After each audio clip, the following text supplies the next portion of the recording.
Hahaha, Ruoyin, akhirnya aku bisa menyempurnakan solusi pembukaan saluran. Saya berhasil di dalam lab yang berantakan. Mouji mulai tertawa, mencengkeram botol porselen di tangannya seolah-olah dia sudah gila.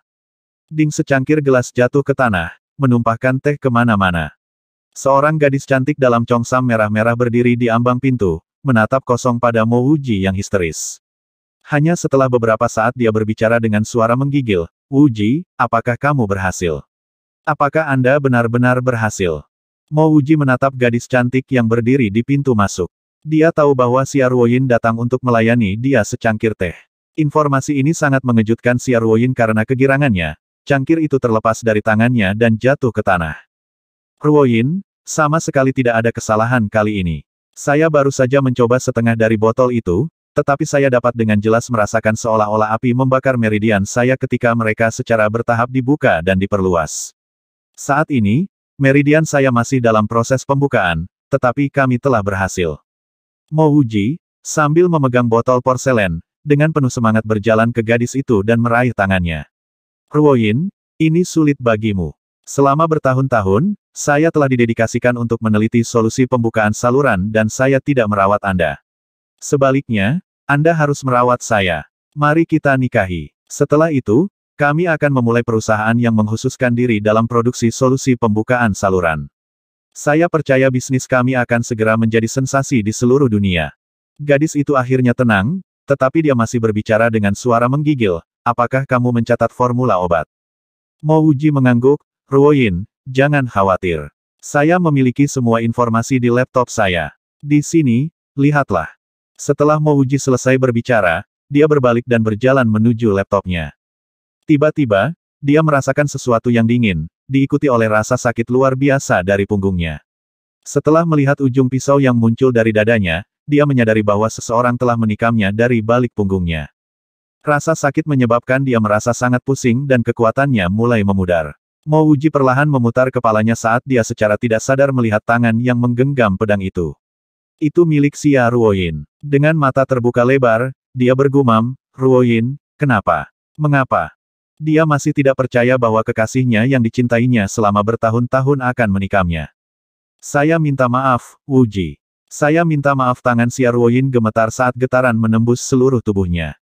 Dia telah membunuh kekasihnya. Dia adalah pria yang dicintainya selama lebih dari 1 dekade dan orang yang telah menghujani dia dengan kasih sayang tanpa akhir.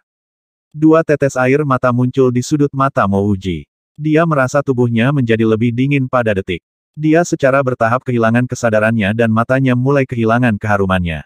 Namun, dia tetap tidak ingin memejamkan mata. Dia terus menatap Xia Ruoyin saat dia bergumam, "Jika Anda ingin formula Anda hanya harus mengatakannya dan saya akan memberikannya kepada Anda." "Mengapa?" Mouji tidak mencucurkan air matanya karena dia sedang sekarat. Selama dia bisa ingat, dia tidak pernah menangis dalam hidupnya. Namun, hari ini, yang paling terluka bukan luka di punggungnya, tetapi rasa sakit yang disebabkan oleh pengkhianatan terhadap kekasihnya. Mungkin bahkan Xia Ruoyin tidak tahu posisinya di hati Mouji.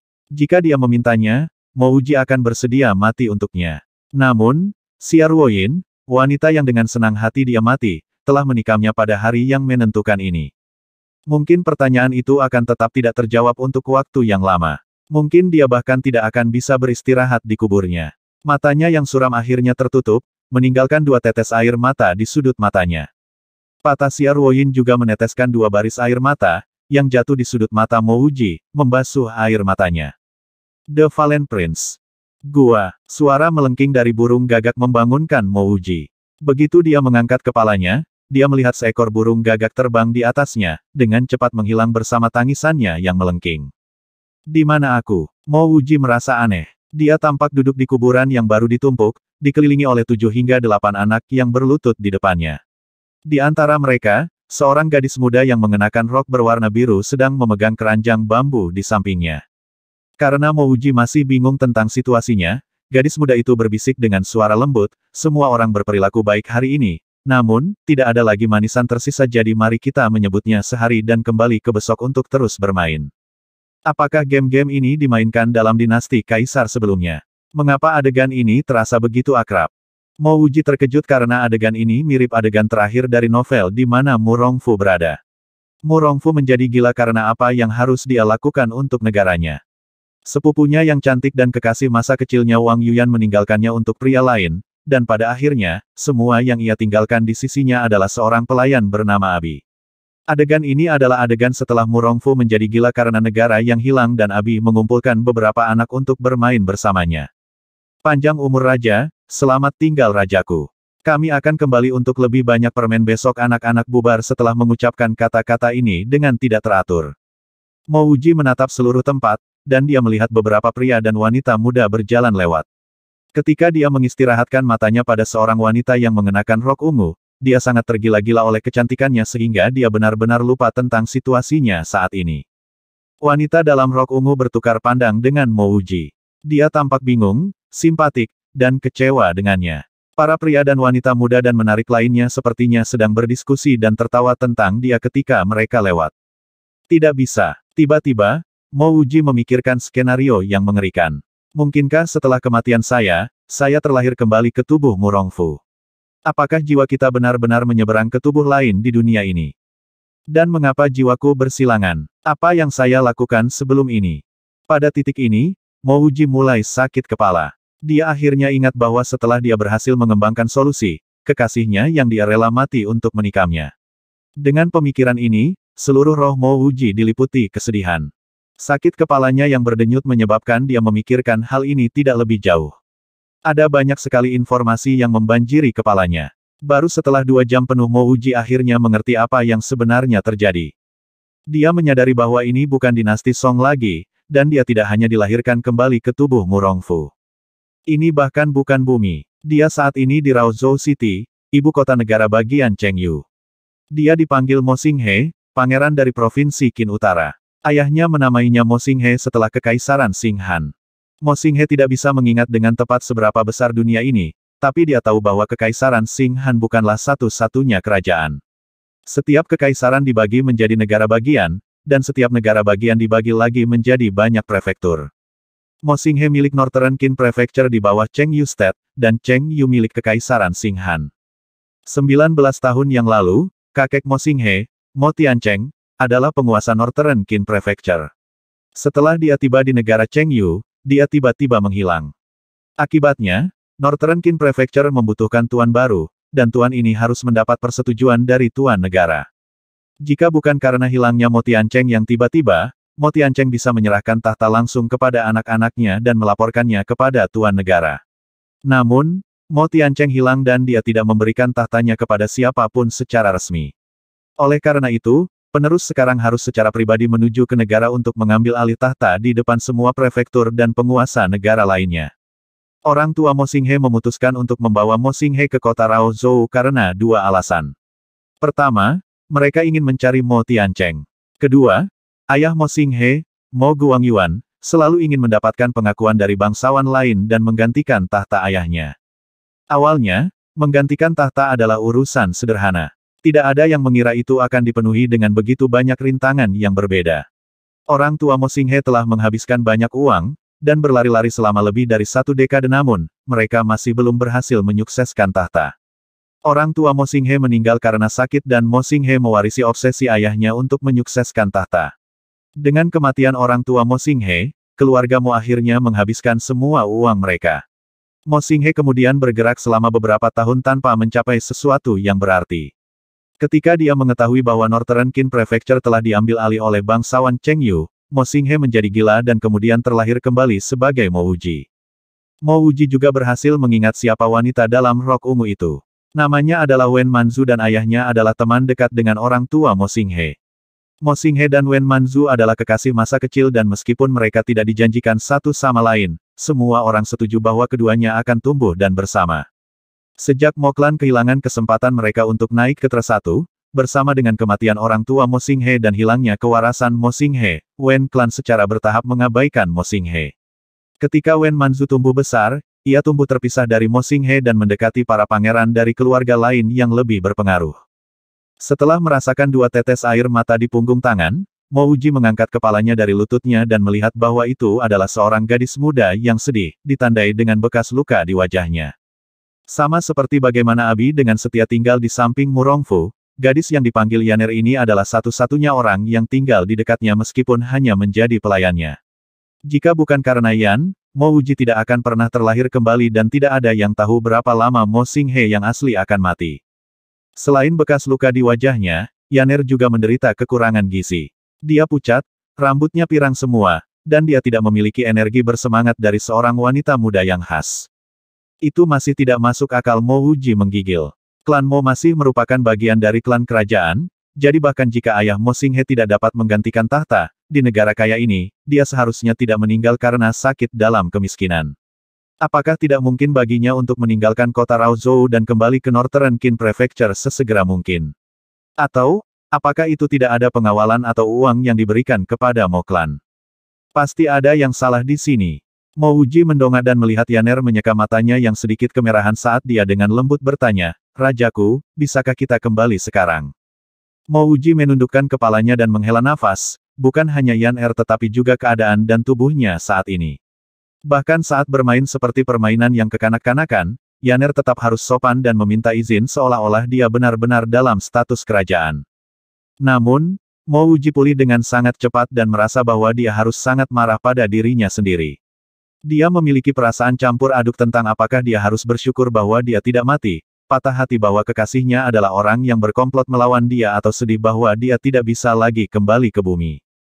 Melihat Mo Wuji tidak mengatakan apa-apa setelah beberapa saat, Yaner yang terlalu berhati-hati berbicara lagi, "Rajaku, langit semakin gelap." Mo Wuji menghela nafas saat dia melihat matahari terbenam yang jauh. Dia tidak yakin apakah itu karena dia memikirkan Mo Xinghe, atau jika dia hanya meratapi nasibnya sendiri. Dia akhirnya berkata, "Mari kita kembali." Dia melihat wajah Yaner yang terkejut, tanpa merasa perlu menjelaskan lebih jauh, dia menghela nafas dan berkata, "Mari kita kembali ke dinasti." Karena itu, dia ingin berdiri, menepuk tanah di kakinya, dan pergi. Namun karena kakinya disilangkan untuk waktu yang lama, mereka mati rasa dan tertidur. Untungnya, Yaner ada di sana untuk membantunya. Ketika Yaner membantunya keluar dari hutan yang jarang, Mo Wuji sibuk menata ulang pikiran yang tersisa di pikirannya. Dunia macam apa ini? Keduanya diam-diam berjalan selama beberapa menit, ketika Mo Wuji menggumamkan hal ini pada dirinya sendiri. "My King, apa yang baru saja kamu katakan?" Yaner bertanya karena dia tidak begitu mengerti apa yang Mo Wuji katakan sebelumnya. Mo Wuji menggelengkan kepalanya, "Yaner, tolong jangan panggil aku rajamu lagi. Sampaikan saya dengan nama saya." Karena baik Mo Wuji dan Yaner akan tetap hidup bersama di masa depan, masih ada beberapa penjelasan yang harus dilakukan. Merasa sedikit tersentuh, Yaner bertanya dengan penuh semangat sambil membawa keranjang bambu dengan tangannya yang gemetar dan mata berkaca-kaca, "Tuan muda, apakah kamu merasa lebih baik?" Mo Wuji menjawab dengan sedikit ragu-ragu, "Mungkin aku belum sepenuhnya pulih atau mengingat semuanya, tapi aku tidak akan bertindak dan bermimpi seperti idiot seperti sebelumnya." Mo Wuji takut dia akan membiarkan kucing keluar dari tas, jadi dia hanya menyatakan bahwa dia belum sepenuhnya pulih. Lalu Yaner sepertinya ingin mengatakan sesuatu, tapi dia tidak berani. Mo Wuji tahu Yaner ingin bertanya apakah dia masih ingin bermain dengan anak-anak ini besok, tetapi dia takut bahwa setelah bermain game ini, itu akan mengingatkannya pada insiden dinasti sebelumnya dan membuatnya gila lagi. Menepuk punggung Yaner, Mo Wuji tertawa dan berkata, "Saya telah menjalani kehidupan kaisar sebelumnya dan sekarang saya sudah muak. Mari kita tidak datang besok dan sebagai gantinya, kita harus berpikir tentang bagaimana menjalani hidup besok." Yaner menjatuhkan keranjang bambu yang dipegangnya, air mata mengalir di pipinya dengan lututnya di lantai. Dia sepertinya tidak bisa berhenti bergumam pada dirinya sendiri. Mo Wuji tidak membantu Yaner. Dia bisa merasakan bahwa setelah Mo Xinghe menjadi gila, Yaner menanggung banyak tekanan dan penderitaan. Saat ini, dia hanya melihat bayangan jauh dari gedung-gedung tinggi saat dia diam-diam mengepalkan tinjunya. Bahkan jika aku harus memulai dari awal, apa yang salah dengan itu? Meskipun tampaknya monarki di dunia ini, tingkat sains dan teknologi mirip dengan bumi. Ada sistem transportasi umum dan peralatan elektronik. Bagaimana mungkin dia masih takut kalau dia tidak bisa bertahan? "Yaner, ayo kembali dulu," kata Mo Wuji, mengawasi gedung-gedung tinggi saat dia menarik Yaner yang masih bingung. Bahkan jika dia terlahir kembali dari bumi, dia mungkin tidak dapat merebut kembali Northern Qin Prefecture. Dia mungkin tidak bisa bermimpi menjadi raja, tapi Mo Wuji masih memiliki keyakinan bahwa dia bisa membangun pijakan di sini. Bagaimanapun, Ia adalah ahli biologi dan botani terkemuka di masa lalu. Justru karena ia mampu mengekstrak esensi dari sejumlah tanaman dan menyusunnya menjadi solusi yang dapat membuka meridian, yang menyebabkan kekasihnya berkomplot melawannya. Akibatnya, inilah mengapa ia akhirnya dilahirkan kembali di tempat ini. Dia masih tidak yakin tentang nilai solusinya. Keberadaan meridian selalu berada di daerah abu-abu meskipun meridian sering disebutkan dalam pengobatan tradisional Tiongkok. Sebenarnya, berapa banyak orang yang bisa membuktikan keberadaan meridian dan bahkan menulis makalah penelitian tentang itu. Tapi, bisakah dibayangkan, bagaimana jika meridian bisa diperluas ke titik di mana mereka sebenarnya bisa dirasakan? Seberapa kuatnya seseorang? Seseorang dapat berpartisipasi dalam event lari jarak jauh atau angkat berat Olimpiade dan masih memiliki kesempatan untuk menang. Satu-satunya hal yang dia tidak harapkan, bagaimanapun, adalah bahwa kekasihnya, yang dia akan menghabiskan hidup dan kematiannya dengan, akan merencanakan melawannya. Sampai sekarang, dia tidak mengerti mengapa dia, pada saat kesuksesannya, membelakanginya dengan belati. Ya, Tuan Yaner akhirnya tenang, matanya memancarkan sedikit cahaya. Mo Wuji tanpa daya berkata, Yaner, apakah saya terlihat seperti tuan muda? Mulai sekarang, telepon aku dengan namaku. Masa lalu adalah masa lalu. Hari ini adalah awal yang baru. Namaku tidak akan lagi Mo Xinghe, tapi Mo Wuji. Ya, Tuan. Yaner segera menjawab. Mo Wuji tidak terus membujuknya, beberapa kebiasaan terlalu sulit untuk diubah. Langit akan gelap, ayo kembali. Besok, aku akan mencari pekerjaan. Meskipun Mo Wuji belum pulang ke rumah, dia punya beberapa ide. Dengan kematian orang tuanya dan kekayaan keluarganya dikosongkan, keluarga Mo telah lama bangkrut. Setelah itu, Mo Xinghe menjadi gila. Selain bekerja, Yan Er juga harus memainkan permainan konyol ini bersama Mo Wuji. Fakta bahwa mereka bisa bertahan hidup sudah tidak buruk. Tuan, Anda tidak harus mencari pekerjaan. Mulai sekarang, jangan keluar setiap hari. Saya dapat menemukan pekerjaan lain. Itu sudah cukup. Setelah mendengar Mo Wuji berkata dia ingin mencari pekerjaan, Yaner buru-buru menghentikannya. Mo Wuji hanya melihat gaun memudar Yaner dan hiasan rambut sederhana di rambut kuningnya, dia tidak mengatakan apa-apa. Beberapa hal tidak bisa dikatakan dengan jelas dengan kata-kata saja. Sampai kematiannya, Mo Xinghe tidak mengerti kesulitan yang dihadapi Yaner dengan dia. Meskipun ada gerbang dan tembok istana di kota Raozhou, tidak ada penjaga. Terlepas dari apakah itu siang atau malam, siapapun bebas untuk datang dan pergi. Dengan kata lain, gerbang kota dan tembok kota Raozhou adalah simbol status daripada bentuk pertahanan perang. Mo Xinghe bertekad untuk memulihkan negaranya dan tidak peduli dengan cara kerja kota Raozhou. Mo Wuji hanya bisa mengungkap dari ingatan samar Mo Xinghe bahwa Raozhou City sangat sibuk. Setelah mengikuti Yaner ke kota, Mo Wuji segera merasakan hiruk-pikuk yang liar di kota Raozhou. Jalan-jalan yang luas dipenuhi dengan aliran orang yang padat, bersama dengan toko-toko yang terang benderang di kedua sisi jalan.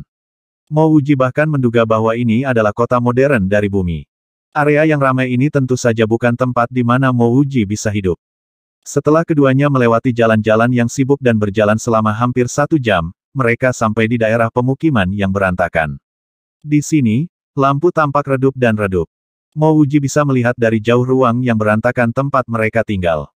Meskipun sewanya hampir sama dengan nol, itu tetap bukan yang mereka mampu. Jika bukan karena simpati tuan tanah, mereka mungkin bahkan tidak punya tempat untuk tidur. Ayo, Raja kembali. Kita lebih baik cepat membuat jalan untuk yang satu ini, sebuah suara tiba-tiba memotong pikiran Mo Wuji. Hu Fei, kamu keluar dari jalan. Yan Er, yang awalnya setengah langkah di belakang Mo Wuji, tiba-tiba melangkah maju, seperti macan tutul kecil yang marah, mendorong Mo Wuji di belakangnya. Di bawah cahaya remang-remang, Mo Wuji melihat seorang pemuda dengan rambut pirang tebal.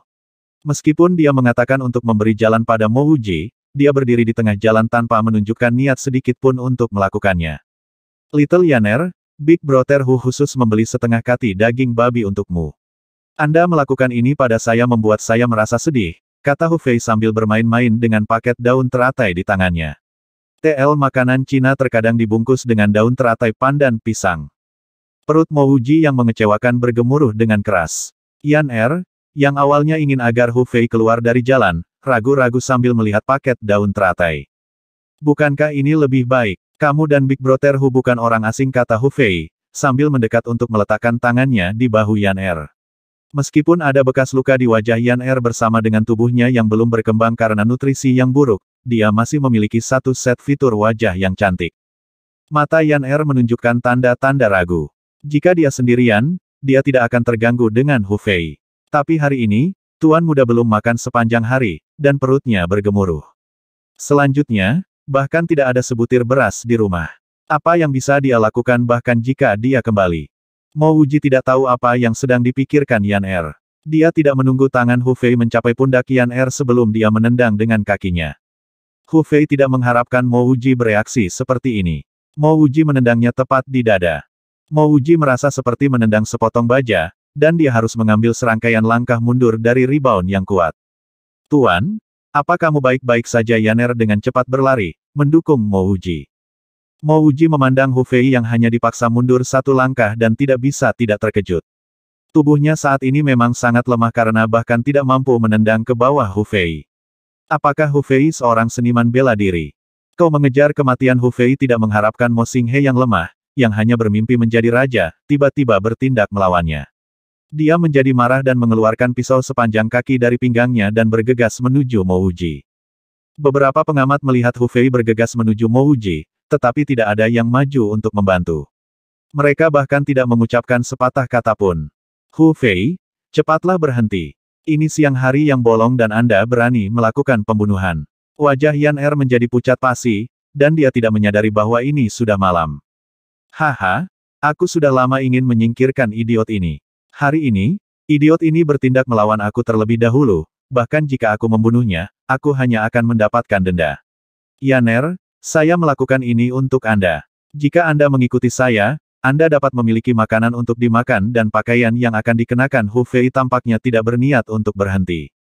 Yan Er menjadi cemas. Tidak ada jalan lain, dia hanya bisa menggunakan tubuhnya untuk melindungi Mo Wuji. Pada saat ini, Mo Wuji benar-benar tenang. Dari ingatannya, Cheng Yusted memang memiliki hukum seperti itu. Apakah Anda benar atau salah, jika seseorang bertindak atas Anda terlebih dahulu dan Anda membunuhnya, Anda hanya akan menerima denda kecil.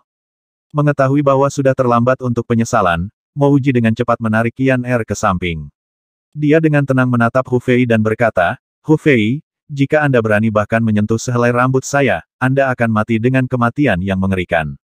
Mo Wuji dengan tenang mengatakan kepada Hu Fei, aku masih bagian dari klan kerajaan Qin Utara. Meskipun aku tidak berhasil menggantikan tahta, aku masih memiliki gelar aristokratku. Apakah kau berani melukai bangsawan sepertiku? Hu Fei, aku memperingatkanmu, bahkan mencabik-cabik tubuhmu dari satu tubuh ke anggota tubuh lainnya dengan 5 kuda atau memotongmu menjadi 1000 keping akan menjadi hukuman yang terlalu ringan untukmu. Hu Fei kaget ketika dia menyadari bahwa bahkan adipati yang lemah seperti dia masih milik klan kerajaan dan bahwa dia bukanlah seseorang yang personil rendahan seperti Hu Fei dapat mengacaukan. Apakah atau tidak Mo Wuji masih dianggap sebagai bagian dari klan kerajaan bukan untuk seseorang seperti Hu Fei untuk mencari tahu.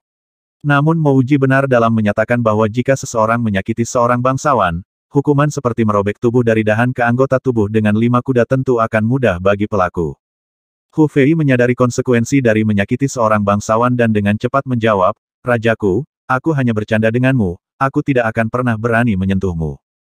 Tidak ada terburu-buru untuk menyingkirkan Mo Wuji. Hu Fei tidak punya apa-apa selain waktu di sisinya untuk melakukan pemeriksaan menyeluruh pada apakah judul Mo Wuji masih berlaku. Mo Wuji dengan tenang berjalan ke Hu Fei dan mengambil pisau itu dari tangannya. Pisau yang bagus. Mo Wuji tahu pisau ini sangat tajam pada saat dia mendapatkan tangannya di atasnya.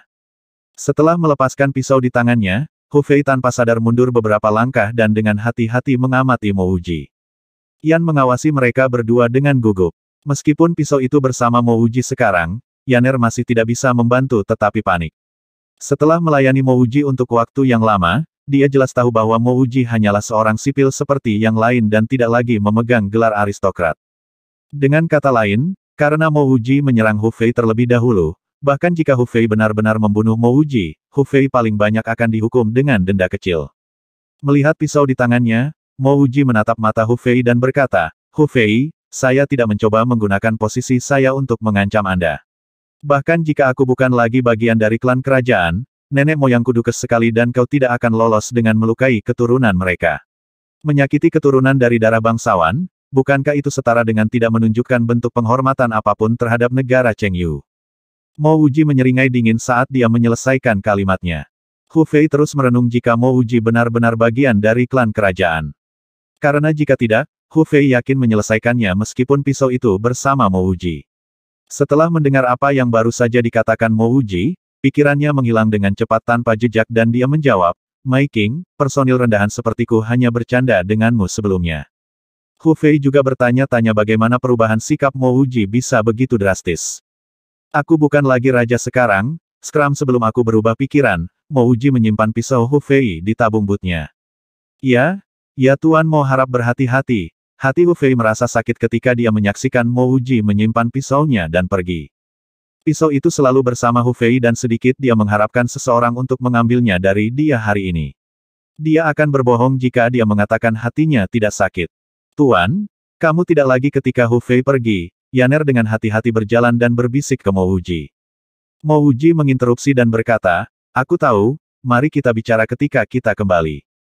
Bahkan tanpa pengingat Yaner, Mo Wuji sudah menduga dia bukan lagi bagian dari klan kerajaan.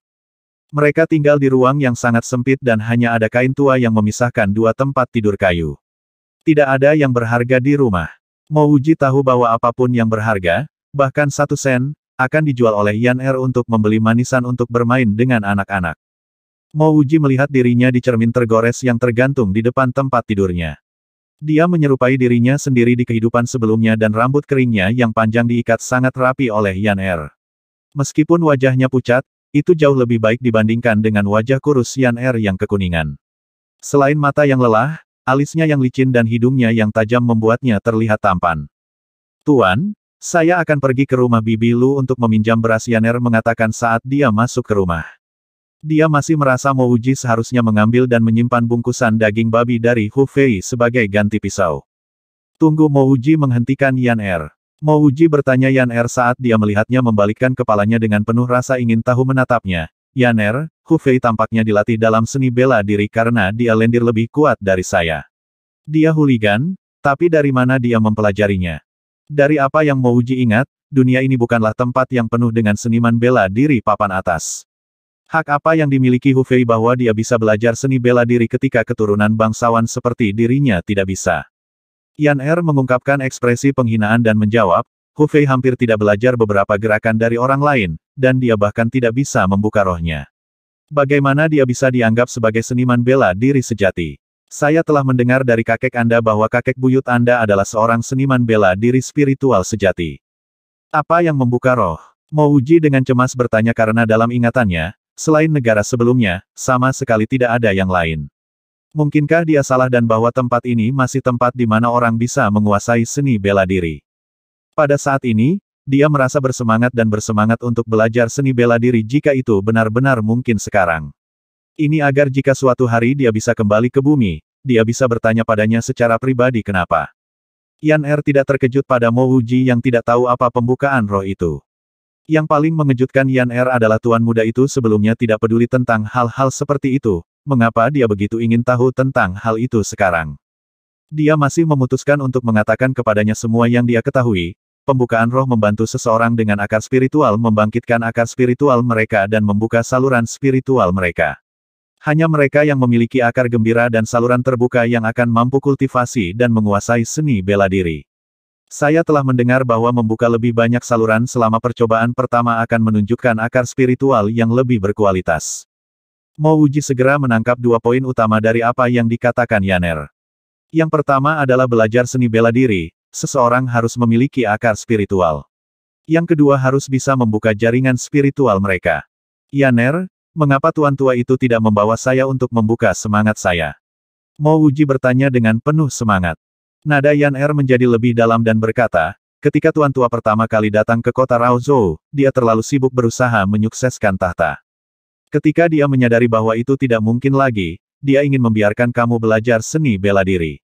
Tuan Besar mengumpulkan cukup uang untuk menguji akar Anda dan membuka semangat Anda.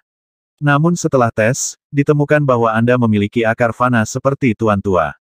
Orang dengan akar fana dalam keadaan normal tidak dapat membangkitkan akar mereka dan karenanya tidak dapat belajar seni bela diri." "Apa akar fana?" Hati Mo Wuji tenggelam tetapi bertanya pula. Setelah melewati kematian, apalagi yang bisa dia temukan tidak bisa diterima. Yaner bisa merasakan kekecewaan Mo Wuji, menghela nafas saat dia berkata, saya telah mendengar dari Tuan Tua bahwa akar seseorang akan mempengaruhi masa depan seni bela diri seseorang. Biasanya, mereka yang tanpa akar spiritual disebut akar fana, juga dikenal sebagai akar yang tidak berguna. Mereka yang memiliki akar fana sama seperti orang lain. Mereka yang memiliki akar spiritual dapat kultivasi dan tingkatan akar spiritual seseorang dapat dibagi lagi menjadi tingkat yang berbeda. Ada level rendah, level sedang, level tinggi dan level atas. Saya telah mendengar orang-orang mengatakan ada beberapa dengan nilai yang bahkan lebih tinggi dari tingkat atas tetapi saya tidak terlalu yakin apa level tersebut. Jadi aku hanya memiliki akar fana. Mo Wuji tidak bisa lagi menyembunyikan kekecewaannya setelah mendengar Yaner. Yaner mencoba menenangkan Mo Wuji, Tuan Muda, bahkan di negara bagian Cheng Yu sendiri hanya ada sejumlah kecil orang dengan akar spiritual. Orang-orang lain seperti kami hanya memiliki akar fana tetapi mereka semua hidup baik-baik saja, saya yakin kami juga akan melakukannya. Mo Wuji mengepalkan tinjunya dan berkata, Yaner, saya akan pergi dan mencari pekerjaan besok. Saya ingin mengumpulkan sejumlah uang dan bersiap-siap untuk mencoba dan membuka semangat saya sekali lagi. Yaner nampaknya terkejut oleh keputusan Mo Wuji tetapi mengerti apa yang dia coba lakukan. Tuan Muda, tolong jangan lakukan itu. Saat itu, Tuan Tua menabung uang untuk menguji akar Anda dan meskipun tahu Anda memiliki akar fana, ia masih mencoba untuk membuka semangat Anda hanya untuk menyadari akar fana tidak akan pernah berubah menjadi akar spiritual. Setelah upaya ini, Tuan Tua meninggal dengan penyakit tidak lama kemudian. Kata-kata Yaner mungkin sedikit kabur tetapi Mo Wuji mengerti apa yang dia coba tunjukkan. Saat itu, jika Tuan Tua tidak mencoba dan membuka semangat Mo Wuji, bahkan jika dia mungkin miskin, dia mungkin tidak akan mati karena sakit. Ini juga membuktikan bahwa jumlah uang yang diperlukan bukanlah jumlah yang kecil. Namun setelah tinggal di dua dunia yang berbeda, Mo Wuji tidak sepolos Yaner. Mo Guangyuan meninggal secara tidak sengaja setelah dia mencoba membuka roh Mo Wuji, itu mungkin bukan sesuatu yang sangat penting mencalonkan diri seperti penyakit. Dari kelihatannya, jika dia membuka semangatnya, dia harus ekstra hati-hati. Jangan khawatir, Yaner, saya yakin saya akan dapat menghasilkan uang. Besok seterusnya, kamu tidak harus pergi meminjam beras dari bibi lu karena aku akan menjagamu, kata Mo Wuji sambil berjalan ke Yaner dan dengan lembut menyentuh rambut kekuningan Yaner yang kurang gizi. Yaner masih sangat muda, bisakah kamu bayangkan berapa banyak dia berkorban ketika orang tua Mo Xinghe meninggal dan dia harus merawat Mo Xinghe yang gila. Bibi lu hanyalah tuan tanah mereka, dan dia sangat akomodatif untuk mereka selama ini. Bibi lu adalah seorang janda dan karenanya hidupnya juga tidak terlalu baik. Oleh karena itu, untuk selalu meminta beras darinya adalah bentuk beban bagi bibi lu juga.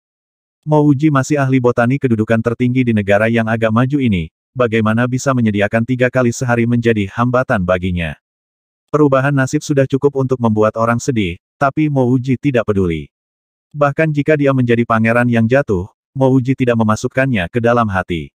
Satu-satunya hal yang membuatnya kehilangan dan tidak mau adalah bahwa dia adalah makhluk fana, fana dengan akar fana. Di bumi, semua orang sama. Tidak ada yang takut mereka tidak bisa kultivasi, dan dia bisa unggul di bidang lain. Namun, di dunia baru ini, tidak bisa kultivasi menandakan kesempatan yang sama sekali hilang. Bahkan jika dia bertekad untuk tidak memiliki akar spiritual, tanpa pengujian secara pribadi untuk itu, dia tidak akan menyerah. Menghirup pikiran yang mengkhawatirkan seperti itu, Mo Wuji tidak tahu kapan dia benar-benar tertidur. Mo Wuji terangsang terjaga oleh bau harum nasi, dan ketika dia membuka matanya, matahari sudah keluar. Saat dia duduk, dia melihat semangkuk besar nasi di atas meja persegi tua dan rusak. Bahkan ada sepiring acar dan setengah mentimun. Tuan, kamu sudah bangun. Cepat bersihkan dan makan. Tanpa menunggu Mo Wuji berbicara, Yaner, yang selalu peduli padanya, berteriak dengan gembira. Kamu tidak tidur semalam. Mo Wuji melihat wajah pucat Yaner, lingkaran hitam dan mata lelah, dan tahu bahwa Yaner tidak tidur sepanjang malam. Kemarin, aku pergi untuk membantu bibi lu mengatur kiosnya, dan bisnisnya sangat bagus. Meskipun Yaner sangat lelah, Mo Wuji masih bisa merasakan kebahagiaannya. Mo Wuji mengerti alasan kebahagiaannya. Karena bisnisnya bagus, bibi lu memberinya bayaran lebih banyak. Mo Wuji turun dari tempat tidur kayunya, mengulurkan tangan dan menyentuh rambut berantakan Yaner, tidak berbicara untuk waktu yang lama. Dia yakin bahwa ini bukan pertama kalinya Yan Er bekerja semalaman untuk memberinya makan. Dia sudah lama terbiasa dengan itu. Mo Xinghe ini pastilah babi. Tidak hanya diam dan bergantung pada seorang gadis muda, ia bahkan menghabiskan seluruh waktunya untuk bermimpi menjadi raja. Setelah pulang kerja, Yan Er bahkan harus mengeluarkan uang untuk membeli permen untuk menemaninya memainkan permainan raja. Tuan, kamu tidak makan banyak kemarin, cepat-cepat mandi dan makan. Yan Er merasa bahwa setelah Tuan muda terbangun, ada banyak perubahan dalam dirinya, yang membuatnya bahagia. Kau pergi duluan, aku akan segera mandi. Mo Wuji merasa kasihan dan terharu. Dalam kehidupannya, tidak ada yang pernah memperlakukannya seperti ini. Kekasih masa lalunya memiliki kepribadian yang dingin. Meskipun dia baik padanya, dia tidak pernah memindahkannya seperti Yan Er. Pada akhirnya, dia bahkan berencana melawannya. Yan Er buru-buru berkata, aku baru saja makan, tuan muda kamu. Yan Er tidak terus berbicara saat dia melihat tuan muda berjalan ke arah tempat tidur kayunya, perlahan membungkuk dan mengambil roti hitam setengah dimakan di sisi bantal. Mo Wuji tidak berbicara, dia memegang roti hitam keras dan mulai panik. Sebelumnya ketika Yan Er mengatakan bahwa dia telah makan, dia melihat beberapa remah hitam di sisi mulutnya. Dia perlahan-lahan membawa roti itu ke hidungnya dan mencium sedikit bau tengik dan kebekuan. Ada kontras yang mencolok antara roti hitam ini, yang memberikan rasa asam, dan semangkuk nasi putih segar. Tidak heran mengapa gadis muda yang tumbuh ini sudah memiliki rambut kotor dan kuning. Mungkin bau tengik menghasut hidung Mo Wuji, hidungnya berubah masam dan matanya terasa gatal. Tuan, kamu tidak bisa makan itu. Yan Er berpikir bahwa Mo Wuji akan memakan roti hitam, dan dengan cepat memanggil. Mo Wuji dengan lembut meraih tangan Yan Er, tangan yang lebih kasar dari tangannya, dan perlahan berkata, Yan Er, mulai sekarang, setiap kali aku makan, kamu akan makan juga. Kamu tidak akan pernah lapar. Hari ini, jangan pergi keluar dan bantu dengan kios. Ingat kata-kata kakak laki-laki, aku akan mendukungmu sekarang. Mangkuk nasi ini dipenuhi dengan rasa syukur, tidak akan pernah terlupakan. Tuan Yan Er berseru dengan rasa takut. Dia khawatir tentang bagaimana tuan muda itu bertindak hari ini. Mo Wuji tidak berani terus berbicara. Dia menepuk tangan Yan Er, pergi keluar untuk menyeka noda air mata di sudut matanya, dan bergegas untuk mandi. Setelah sarapan, Mo Wuji keluar. Meskipun dia memaksa Yan Er untuk berbagi sarapannya, dan memaksanya untuk beristirahat sebelum pergi, dia masih merasa buruk. Dia ingin mencari pekerjaan sesegera mungkin, agar Yan Er bisa hidup lebih mudah. Di seluruh Chengyu State, Raozhou City adalah kota terbesar dan paling makmur.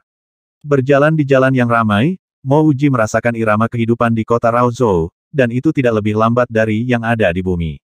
Raozhou Association adalah tempat Mo Wuji datang untuk mencari pekerjaan. Disinilah semua orang akan pergi untuk mencari pekerjaan atau pekerjaan. Berjalan ke dalam asosiasi, Mo Wuji melihat banyak jendela perekrutan. Beberapa adalah peluang kerja jangka panjang di beberapa bengkel besar, dan beberapa adalah kesempatan kerja sementara. Selain itu, ada banyak poster rekrutmen, serta berbagai jenis informasi. Dalam istilah bumi, ini akan disebut pasar bakat multifungsi. Hubungannya sangat besar. Meskipun ada lebih dari 1.000 orang berkeliaran di dalam, itu masih terasa luas. Mo Wuji mengelilingi asosiasi untuk sementara waktu, dan bisa melihat dua pekerjaan yang sangat dicari. Salah satunya adalah penanaman jamu, yang lainnya adalah eksplorasi mineral. Mo Wuji menggelengkan kepalanya. Meskipun dunia ini dapat dianggap sebagai dunia ilmu pengetahuan dan teknologi, tidak ada variasi dalam peralatan rumah tangga maju. Dengan demikian, orang tidak menghargai ahli elektronik. Bayaran mekanik adalah sepertiga dari penanam herba obat, dan 1/5 dari penjelajah mineral. Mo Wuji tidak keberatan. Di bumi, dia adalah ahli biologi dan dia mahir dalam botani. Mencari pekerjaan di sini, terlalu mudah. Setelah beberapa perbandingan sederhana, Mo Wuji segera menemukan banyak pekerjaan yang cocok. Bidang farmasi Raozhou mempekerjakan seorang penggali tanaman, dengan gaji bulanan 30 koin perak. Mereka juga mempekerjakan orang yang ahli di bidang herbal untuk terlibat dalam pekerjaan kebun untuk 10 koin perak per bulan. Di sisi lain, Copper Hill Mining Square mempekerjakan seorang calon untuk menilai mineral mereka untuk 50 koin perak per bulan. Sebagai ahli biologi top, Mo Wuji yakin dalam menilai mineral dan menentukan komposisi mereka. Sekarang, dia mencari pekerjaan, dan tidak peduli dengan kesesuaian pekerjaan atau kondisi bengkel. Baginya, orang dengan bayaran tertinggi adalah yang terbaik karena dia tidak akan bekerja dalam pekerjaan itu lama. Itu akan menjadi pekerjaan calon pembeli. Mo Wuji berjalan menuju stan Copper Square Mining Square, dan tepat ketika dia akan berdiri di belakang antrian, jendela terdekat tiba-tiba memposting pekerjaan baru. Cheng Lingpil Workshop, segera menyewa beberapa asisten penyuling, pembayaran bulanan 10 koin emas. Mo Wuji segera berhenti berjalan. Dia tahu mata uangnya di sini adalah koin emas, perak, dan tembaga. 1 koin emas dapat ditukar dengan 100 koin perak, dan itu setara dengan 10.000 koin tembaga. Pembayaran bulanan 10 koin emas hanya mengalahkan semua sisanya dengan mil. Tidak melakukan pekerjaan ini, hanya tidak menunjukkan keahliannya sebagai ahli biologi kelas 1. Bukankah memurnikan obat hanya farmasi? Di bumi, karena meningkatnya resistensi terhadap virus, orang kaya secara bertahap menyerah pada pengobatan barat. Sebaliknya, karena berbagai obat Cina, dan bahwa obat Cina mengandung ekstrak tumbuhan alami, itu lebih populer. Sebagai ahli biologi top dan master farmasi, ia tahu banyak formula obat Cina perusahaan. Setiap kali dia muncul, itu sebagai mentor. Setiap kali, apakah dia tidak mendapatkan bayaran setidaknya 1 juta? Mo Wuji berjalan ke menara air, menuju tempat jendela perekrutan lokakarya Cheng Lingpil dan duduk. Memberikan senyum lembut untuk memberi dirinya aura seorang ahli, dia berkata, saya ingin mengajukan permohonan untuk perusahaan Anda untuk pekerjaan dengan gaji tinggi. Petugas perekrutan adalah seorang wanita setengah baya yang tampak cerdas dan cakap. Dia melihat Mo Wuji duduk di depan jendela tanpa mengeluarkan apapun. Merasa sedikit bingung, dia bertanya, bolehkah saya bertanya pekerjaan apa yang Anda lamar? Saya ingin mengajukan permohonan untuk pekerjaan asisten pemurnian obat yang baru saja diposting. Mo Wuji tidak menyelesaikan kalimatnya sebelum merasa ada yang salah. Saat dia mengatakan kalimat itu, ada keheningan yang jelas di sekelilingnya. Pada saat itu, hampir semua mata tertuju kepadanya. Wanita parubaya itu memandang Mo Wuji dengan wajah terkejut, sebelum memulihkan ketenangannya, dan berkata dengan nada hormat, bolehkah saya melihat sertifikat kualifikasi Anda? Tidak heran mengapa petugas perekrutan itu terkejut. Tidak heran mengapa orang-orang di sekitarnya mendapat kejutan setelah mendengar bahwa Mo Wuji ingin mengajukan permohonan menjadi asisten penguji narkoba. Meskipun Raozhou City adalah ibu kota negara Chengyu, ada beberapa asisten penguji narkoba, dan lebih sedikit penyuling narkoba. Untuk asisten penguji narkoba, banyak pria lanjut usia. Oleh karena itu sangat jarang menemukan asisten penguji obat semuda Mo Wuji. Ini tidak hanya di negara Chengyu, tetapi bahkan di seluruh kekaisaran Xinghan. Penyuling obat yang muda seperti itu pasti memiliki potensi besar dan masa depan yang tak terbayangkan di masa depan. Bisa dikatakan bahwa untuk asisten penguji narkoba semuda Mo Wuji, ia akan menjadi penghilang narkoba yang sebenarnya beberapa dekade jika tidak ada yang salah. Salinan asli dari kualifikasi asisten penguji narkoba. Hati Mo Wuji tenggelam. Di mana dia akan mendapatkan hal semacam itu? Dia tanpa sadar melihat ekspresi terkejut dan pandangan skeptis dari kerumunan sekitarnya, dan akhirnya mengerti. Batuk, Mo Wuji terus berbicara seolah-olah tidak ada yang terjadi. Aku belum punya waktu untuk ikut tes kualifikasi asisten penguji narkoba, tapi aku sudah mencapai level 1. Mo Wuji merasakan bahwa penampilan dari kerumunan berubah. Petugas rekrutmen duduk, dan tatapan yang waspada di wajahnya menghilang sepenuhnya. Dia tidak marah, tetapi dengan tenang bertanya, jadi sekolah penyulingan narkoba mana yang Anda lalui? Pengilang narkoba mana yang menjadi gurumu? Mo Wuji mengamati ruangan itu lagi dia akhirnya menemukan bahwa banyak pelamar memegang buku kecil di tangan mereka. Dari jarak yang pendek ini, dia bisa melihat kata-kata di buku yang dipegang oleh pemohon yang terdekat dengannya Raozhou, sertifikat sekolah penelitian pertambangan penambangan. Mo Wuji tidak pernah menyangka bahwa melamar pekerjaan di sini akan sama seperti di bumi, membutuhkan kualifikasi. Melihat keadaannya, bahkan jika dia pergi melamar pekerjaan lain, tanpa kualifikasi apapun, dia akan tetap gagal. Melihat bahwa petugas perekrutan tampaknya semakin tidak senang seiring waktu, Mo Wuji hanya bisa tertawa canggung, ya aku otodidak, jadi aku tidak memiliki sertifikat pascasarjana ataupun seorang guru. Hahaha seseorang di kerumunan akhirnya tertawa terbahak-bahak kali ini. Anehnya asisten penguji obat yang tampaknya mengesankan ini hanyalah seorang yang suka berbohong. Petugas perekrutan Cheng Lingpil Workshop tidak tertawa, tetapi malah memiliki ekspresi menakutkan dan menakutkan di wajahnya. Lokakarya Cheng Lingpil adalah salah satu kilang obat terlarang di seluruh negara bagian Chengyu, bagaimana mungkin seseorang datang untuk membodohi dirinya. Melihat bahwa wanita parubaya ini dalam suasana hati yang buruk dan akan meledak, Mo Wuji berpikir pada dirinya sendiri, ini tidak baik. Tepat pada saat ini, suara tiba-tiba terganggu Mo Wuji yang hendak berbicara. Bukankah ini raja kita? Rajaku, mengapa Anda datang ke asosiasi secara langsung? Apakah Anda tidak harus menghadiri pengadilan di hutan di luar kota? Oh, itu benar, rajaku ada di sini untuk memeriksa tempat ini. Lihatlah saya, di mana sopan santun saya, cepat beri hormat kepada raja. Suara itu dipenuhi dengan ejekan dan kesembronoan, tanpa rasa hormat atau sopan santun apapun yang dibicarakannya. Mo Wuji berbalik dan melihat bahwa itu adalah seorang pria muda dengan pakaian santai abu-abu berjalan di atas. Dia telah melihat pria ini sebelumnya. Sepertinya dia adalah salah satu dari beberapa anak muda yang berjalan dengan Wen Manzu tadi malam. Dia memiliki penampilan yang baik, dan terlihat agak sia-sia. Dia adalah prefektur Qin Utara. Perwira perekrutan Parubaya tiba-tiba mengerti, dan kemarahan yang ditunjukkan di wajahnya menghilang. Pria itu orang gila, apa yang harus membuat marah? Kerumunan di sekitarnya tertawa, jelas berpikir bahwa Mo Wuji ada di sini sebagai lelucon. Zhaoxu, apa menurutmu ini sangat lucu? Suara dingin terdengar, dan tawa di asosiasi tiba-tiba mereda seolah-olah itu terkunci. Seorang wanita dengan gaun ungu berdiri di pintu asosiasi, dia memiliki pinggang ramping dan rambut panjang, dan penampilannya yang menakjubkan segera menyebabkan seluruh asosiasi menjadi pucat. Rincian ini sebenarnya tidak terlalu penting. Yang penting adalah bahwa gadis itu adalah seseorang yang sebagian besar dari mereka tahu. Wen Manzu, anak satu-satunya dari Raosian Prefecture Markis, Wenju. Seorang markis prefektur di seluruh kekaisaran Qing Han seperti setetes air di lautan, bukan siapa-siapa. Tetapi dalam asosiasi ini dan di Raozhou, dia sangat penting. Manzu Zhaoxu dengan canggung memanggil, dan hanya karena Wen Manzu dalam suasana hati yang buruk, dia tidak berani melanjutkan. Dia merasa menyesal, karena dia tidak melihat Wen Manzu mendekat, menghancurkan semua kesan bagus yang dia tinggalkan sebelumnya padanya. Dia pernah berkomentar pada Mo Wuji di depan Wen Manzu, mengatakan bahwa Mo Wuji dapat dimaafkan berdasarkan keadaan yang dia hadapi. Namun kalimat tunggal ejekannya menyebabkan dia mengungkapkan dirinya yang sebenarnya kepadanya. Wen Manzu mengabaikan Kai Zhaoxu, tetapi malah berjalan di depan Mo Wuji, mengeluarkan kantong kain dan menyerahkannya kepadanya. Xing He, ambil ini kembali dan berikan ke Yan Er. Kantung kain itu bergemerincing, jadi Mo Wuji tahu itu berasal dari benturan koin emas. Untuk Mo Wuji yang putus asa membutuhkan uang, ia merindukan bahkan satu koin perak, apalagi koin emas ini.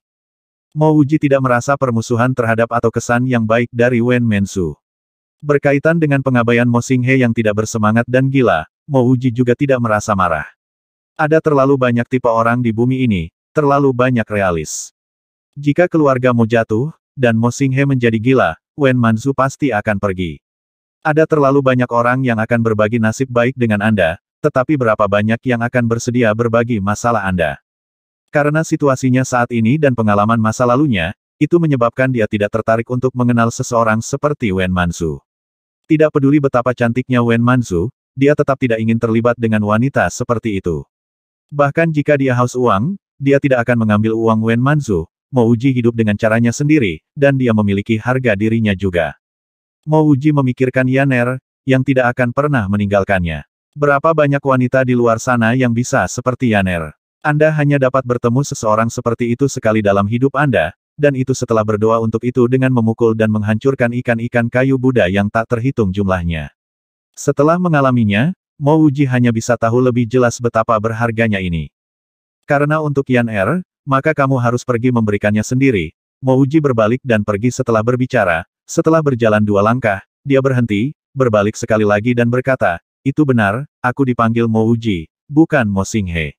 Jidi Bai Wu Jinji, tapi tentu saja aku bukan tanpa tabu, beberapa hal masih tabu bagiku. TL, Bai Wu Jinji artinya tanpa tabu. Wen Manzu mendengar kata-kata Mo Wuji, dan hatinya tiba-tiba berdenyut. Apakah ini perubahan nama? Melihat bahwa Mo Wuji hendak pergi, dia bereaksi, cepat berteriak, Xing He Wuji, Yan Er tidak mau menerimanya, kamu harus mengambilnya. Yan tidak mau mengambilnya. Mo Wuji tiba-tiba ingin tertawa terbahak-bahak. Sikap Urens ini terhadap saya bagus, ini bagus. Kilang biji milik keluarga Wen saya menyewa, jika Anda tertarik, Anda bisa pergi. Wen Manzu tiba-tiba memiliki perasaan dari lubuk hatinya, Mo Xing He di depannya, tidak, itu Mo Wuji. Tidak lagi pangeran yang berselingkuh dan bermimpi menjadi raja sampai dia menjadi gila. Dia berubah, harga dirinya dipenuhi dengan gairah membiarkannya dengan jelas merasakan perubahan dalam dirinya. Mo Wuji berhenti lagi, melihat Wen Manzu dan berkata, lihatlah ke langit dan tawakan jalan keluar, bagaimana saya bisa menjadi pengolah biji. Saya sudah terlalu malas menjadi asisten penguji narkoba. Jika saya bisa menjadi apapun itu akan menjadi pengilang narkoba. Hahaha, Mo Wuji tertawa setelah dia selesai berbicara, memamerkan aura agungnya. Dia bukan orang yang tidak masuk akal, tetapi memiliki beberapa pemikiran tentang masalah ini. Dibandingkan dengan wanita yang menusuknya, Wen Manzu berkali-kali lebih baik. Tapi sayangnya dia fokus dengan sepenuh hati pada biologi dan penelitian medisnya, sampai pada titik di mana dia tidak tahu seperti apa wanita di sisinya. Kembali ke kehidupan, Mo Wuji bersumpah untuk tidak membiarkan ini terjadi lagi, tidak pernah lagi. Haha, asosiasi itu sekali lagi dipenuhi tawa, jelas tidak ada yang berpikir bahwa Mo Wuji mengatakan yang sebenarnya. Lebih berpikir bahwa Mo Wuji belum pulih, dan itu hanya sisi gilanya yang berubah dari keinginan menjadi raja menjadi ingin menjadi pengilang narkoba. Seseorang dapat mengatakan bahwa Mo Wuji memiliki sedikit harapan untuk menjadi raja. Tetapi menjadi penyuling narkoba, tidak ada harapan sama sekali. Anak muda, tolong tunggu, sama seperti Mo Wuji hendak meninggalkan asosiasi, sebuah suara lama menghentikannya. Mo Wuji berbalik untuk melihat seorang pria setengah baya. Wajahnya tampak setua suaranya. Kamu memanggilku. Mo Wuji menaksir pria paruh baya ini. Dia adalah seorang pria dengan mata tajam, seolah semua yang dia lihat berada dalam genggamannya. Ya, aku memanggilmu. Jika kamu tidak keberatan, kita dapat menemukan tempat yang tenang untuk berbicara, kata pria parubaya itu, menunjuk ke arah ruang teh di sisi ruang asosiasi. Mo Wuji tersenyum, tentu saja aku tidak keberatan. Melihat Mo Wuji berjalan ke ruang teh bersama pria parubaya, banyak orang di asosiasi itu memulai diskusi kecil mereka. Bukankah itu pemilik dan Handruk Refinery, Lu Jiujun? Semua orang di sini tahu bahwa pria itu adalah asisten penguat obat palsu. Apakah dia mencoba merekrut orang gila itu? Bukankah dia takut bengkelnya akan ditutup lagi? Dia bukankah itu cerah setelah semua Hehe, kau tahu itu, namun kau masih mengatakannya. Jika Lu Jiujun cerah, dia tidak akan memimpin dan Handruk Refinery ke kejamahadewannya. Pada pandangan pertama, pria itu terlihat lihai, tapi sebenarnya tidak. Lihat saja pada apa yang terjadi pada kilang obat dan Han. Siapa yang tidak tahu Lu Jiujun bodoh? Tapi apa yang terjadi dengan dan Handruk Refinery benar-benar kasihan.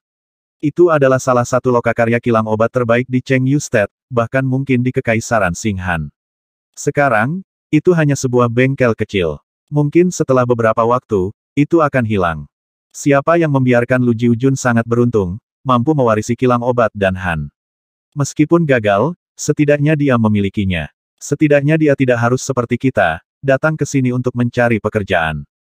Diskusi itu tidak didengar oleh Mo Wuji. Pada saat ini, dia sudah bersama Lu Jiujun duduk di ruang teh. Lu Jiujun memanggil panci Chun Xiao Rao City. Teh hijau muda dituangkan keluar, memancarkan aroma ringan. Mo Wuji minum seteguk teh, mulutnya penuh aroma, dan seluruh tubuhnya terasa nyaman. Dia tidak bisa membantu tetapi untuk memuji, teh baik. Mo Wuji masa lalu tidak meneliti tentang teh, tetapi sesuatu yang lebih sulit. Meskipun dia sudah mencoba semua jenis teh, tidak ada yang bisa dibandingkan dengan apa yang baru diminumnya. Selain itu, Mo Wuji bisa melihat bahwa teh ini dengan santai dilempar keluar, tanpa memperhatikan detail yang rumit. Jika tidak, rasanya akan mencapai tingkat yang sepenuhnya berbeda. Lu Jiujun tersenyum, Rao City Chun Xiao adalah salah satu dari 3 teh utama negara Chengyu, yang akan disajikan setiap tahun sebagai penghargaan kepada klan kerajaan. Apa yang kita minum terbuat dari daun tua, dan daun-daun tua ini, adalah bukan apa yang orang biasa mampu. Biarkan aku pertama kali memperkenalkan diri, aku Lu Jiujun, pemilik saat ini dari dan Handruk Refinery. Pada titik ini, Lu Jiujun sengaja berhenti dan melihat Mo Wuji. Dia percaya Mo Wuji pasti akan menjawab, oh, ini kilang obat dan Han, aku tahu itu. Mo Wuji bisa mengerti arti di balik kata-kata Lu Jiujun.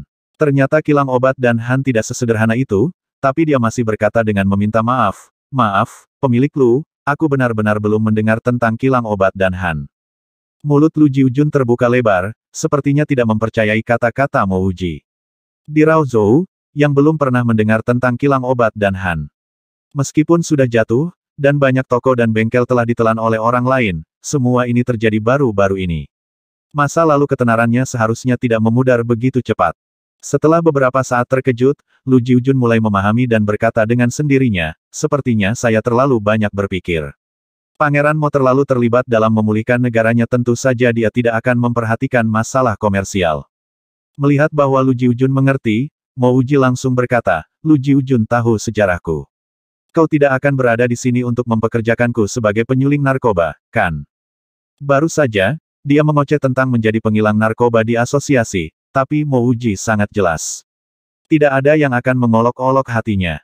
Lu Jiujun minum seteguk teh, dengan tenang meletakkan gelas itu, dan berkata sambil tersenyum, Pangeran Mo benar, saya di sini untuk mempekerjakan Pangeran Mo sebagai kepala penghisap obat-obatan saya. Sekarang, yang harus terkejut adalah Mo Wuji. Dia tanpa sadar berhenti tangannya di sisi cangkirnya, dan berkata dengan tak percaya, mungkin pemilik Lu belum mendengar tentang saya.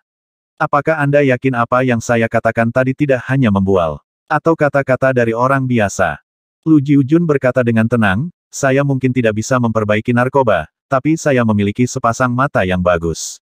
Ketika pangeran mengatakan kata-katanya yang gila, mata ini melihat seorang pria penuh dengan substansi dan kepercayaan diri. Titik. Itu pasti tidak membanggakan atau kata-kata sesuatu tanpa otak. Selanjutnya, kata-kata terakhir Anda memberi saya keyakinan bahwa kata-kata itu bukanlah kata-kata yang dikatakan orang abnormal. Jadi, saya memutuskan untuk memasang taruhan, bahwa apa yang dikatakan Pangeran Mo adalah benar.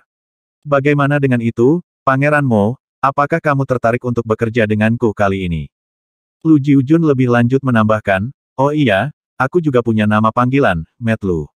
Alasan kenapa penghilangan obat dan Hanku jatuh begitu cepat adalah karena aku membuat keputusan gila.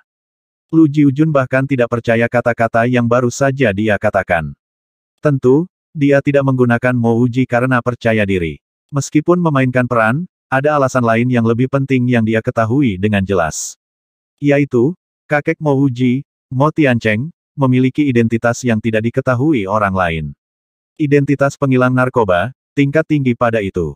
Kurnia dan Handruk Refinery milik keluarga Lu mampu menjadi terkenal di Raozhou, hanya karena Tuan Lord Qin Utara, Mo Tiancheng.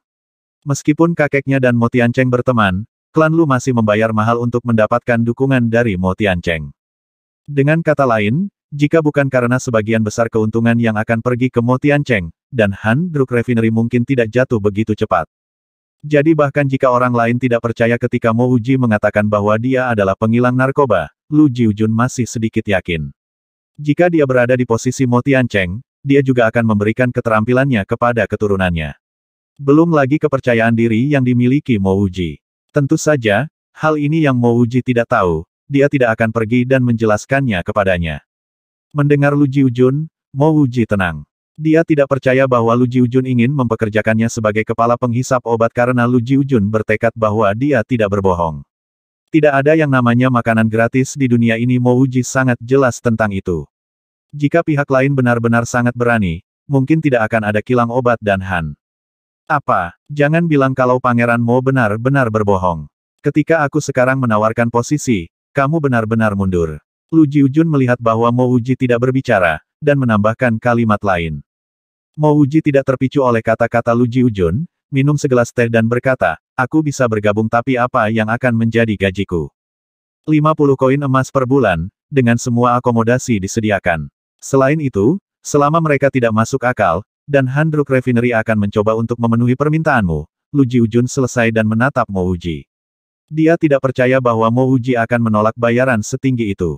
Secara alami, bayaran ini tidak setinggi gaji penyambung obat yang sebenarnya, tetapi beberapa kali lebih tinggi dari Cheng Ling Pil Workshop. Menurut dugaannya, dengan tawaran ini, Mo Wuji akan berdiri dalam kegembiraan. Kenyataannya, bagaimanapun, membuatnya merasa tersesat. Mo Wuji sepertinya tidak mendengar kata-katanya, dengan tenang minum satu sendok teh lagi. Tepat ketika Lu Jiujun akan kehilangan kesabarannya, dia menanyakan pertanyaan yang tidak relevan. Pemilik Lu, saya mendengar bahwa membuka roh itu sangat mahal, saya bertanya-tanya berapa sebenarnya itu. Mo Wuji bukanlah seseorang yang belum melihat uang. Dia sebelumnya bersemangat tentang 10 koin emas karena tidak ada yang mengenalnya saat itu. Dia hanya ingin mencari pekerjaan cepat untuk memberi makan Yan Er dan dirinya sendiri. Bahkan jika dia mendapatkan pekerjaan itu, dia paling banyak melakukannya selama sebulan sebelum pergi. Namun, orang di depannya, Lu Jiujun, pasti tidak akan membiarkannya pergi setelah 1 bulan, dan dia pasti harus menandatangani semacam kontrak. Lu Jiujun memberi Mo Wuji tatapan bingung. Bahkan dia telah mendengar bahwa Mo Wuji telah mencoba untuk membuka rohnya sebelumnya, dan hanya menghasilkan akar fana. Apa arti di balik pertanyaan ini? Meskipun dia tidak tahu niat Mo Wuji, dia masih memberikan tanggapan rinci. Ada 3 cara untuk membuka roh. Yang pertama adalah menggunakan eliksir, dan itu juga cara yang paling umum. Harga tergantung pada nilai dari ramuan, dan yang termurah adalah biaya setidaknya 10.000 koin emas. Yang kedua adalah Mo Wuji dengan menyesal memotong Lu Jiujun, pemilik Lu, jika harga termurah adalah 10.000 koin emas, maka harus ada harga tertinggi. Bolehkah saya bertanya apa itu? Lu Jiujun tertawa, tidak ada harga tertinggi. Kudengar bahkan tidak seluruh negara Yu Cheng mampu membeli ramuan paling berharga. Jadi itulah masalahnya. Mo Wuji tidak tahu berapa banyak orang tua Mo Xinghe membayar untuk membelikannya obat mujarab untuk membuka rohnya. Dari apa yang bisa dia tebak, semakin murah obat mujarabnya, hasil dari pembukaan roh akan lebih buruk. Lu Jiujun melanjutkan, yang kedua adalah meminta seorang ahli untuk membantu membuka semangat. Biaya tergantung pada perasaan ahli. Umumnya, mereka tidak akan membungkuk sampai 10.000 koin emas, dan harga awal 1 mili pada koin emas sudah dianggap murah. Yang ketiga adalah sesuatu yang tidak dapat ditemukan di Cheng Yu State. Saya mendengar bahwa Kekaisaran Xing Han memiliki larik yang dapat membuka roh, dan hanya yang memenuhi syarat yang dapat memasuki larik. Mo Wuji tetap diam. Terlepas dari metode, bahkan jika ia mendapatkan 100 koin emas, untuk mendapatkan jumlah uang untuk membuka semangat akan mengambil tahun keledai. Pemilik Lu, sudahkah kamu membuka semangatmu? Harga minimumnya adalah 10.000 tawaran emas. Aku yakin beberapa orang mampu membelinya, bukan? Bukankah itu berarti orang miskin bahkan tidak punya kesempatan untuk membuka semangat mereka? Setelah beberapa lama, Mo Wuji akhirnya berbicara. Lu Jiujun menggelengkan kepala, saya pergi untuk menguji, dan saya hanya memiliki akar fana. Selain itu, saya tidak peduli dengan kultivasi, jadi saya tidak mencoba dan membuka semangat saya. Tes sebelum membuka roh juga membutuhkan uang. Mo Wuji bertanya. Tentu saja biaya uang, biasanya sekitar 500 koin emas. Bahkan jika itu diuji untuk memiliki akar spiritual, dan Anda membuka semangat Anda, itu tidak berarti Anda dapat kultivasi. Bagaimana jika tes menunjukkan bahwa Anda memiliki akar fana, bisakah Anda tetap membuka roh? Lu Jiujun tertawa, meskipun saya hanya tahu sedikit tentang ini, saya tahu bahwa kemungkinan keberhasilan akan kurang dari 1%. Hanya mereka yang tidak mengundurkan diri untuk tidak memiliki akar spiritual, mengetahui bahwa mereka memiliki akar fana, masih akan menghabiskan uang untuk buka semangat. Mo Wuji akhirnya mengerti, ayahnya yang malang itu sangat putus asa, mengetahui bahwa Mo Wuji memiliki akar fana, tetapi dia masih menghabiskan uang mencoba membantu Mo Wuji membuka roh. Pemilik Lu, fakta bahwa kamu mempekerjakan saya, apakah itu berarti kamu membutuhkan saya untuk membantu penelitian obat-obatan dan Han Refinery pada obat baru? Mo Wuji menghela napas lega dan membuat keputusan untuk berjudi di atasnya. Jumlah koin emas yang dia butuhkan terlalu banyak, bahkan puluhan atau ratusan itu sudah cukup untuk menyelesaikan masalah. Lu Jiujun ragu-ragu, saya tidak benar-benar membutuhkan Anda untuk mengembangkan obat baru. Alasan mengapa kilang obat dan Han gagal adalah karena kami menghabiskan terlalu banyak sumber daya untuk mencoba mengembangkan obat baru.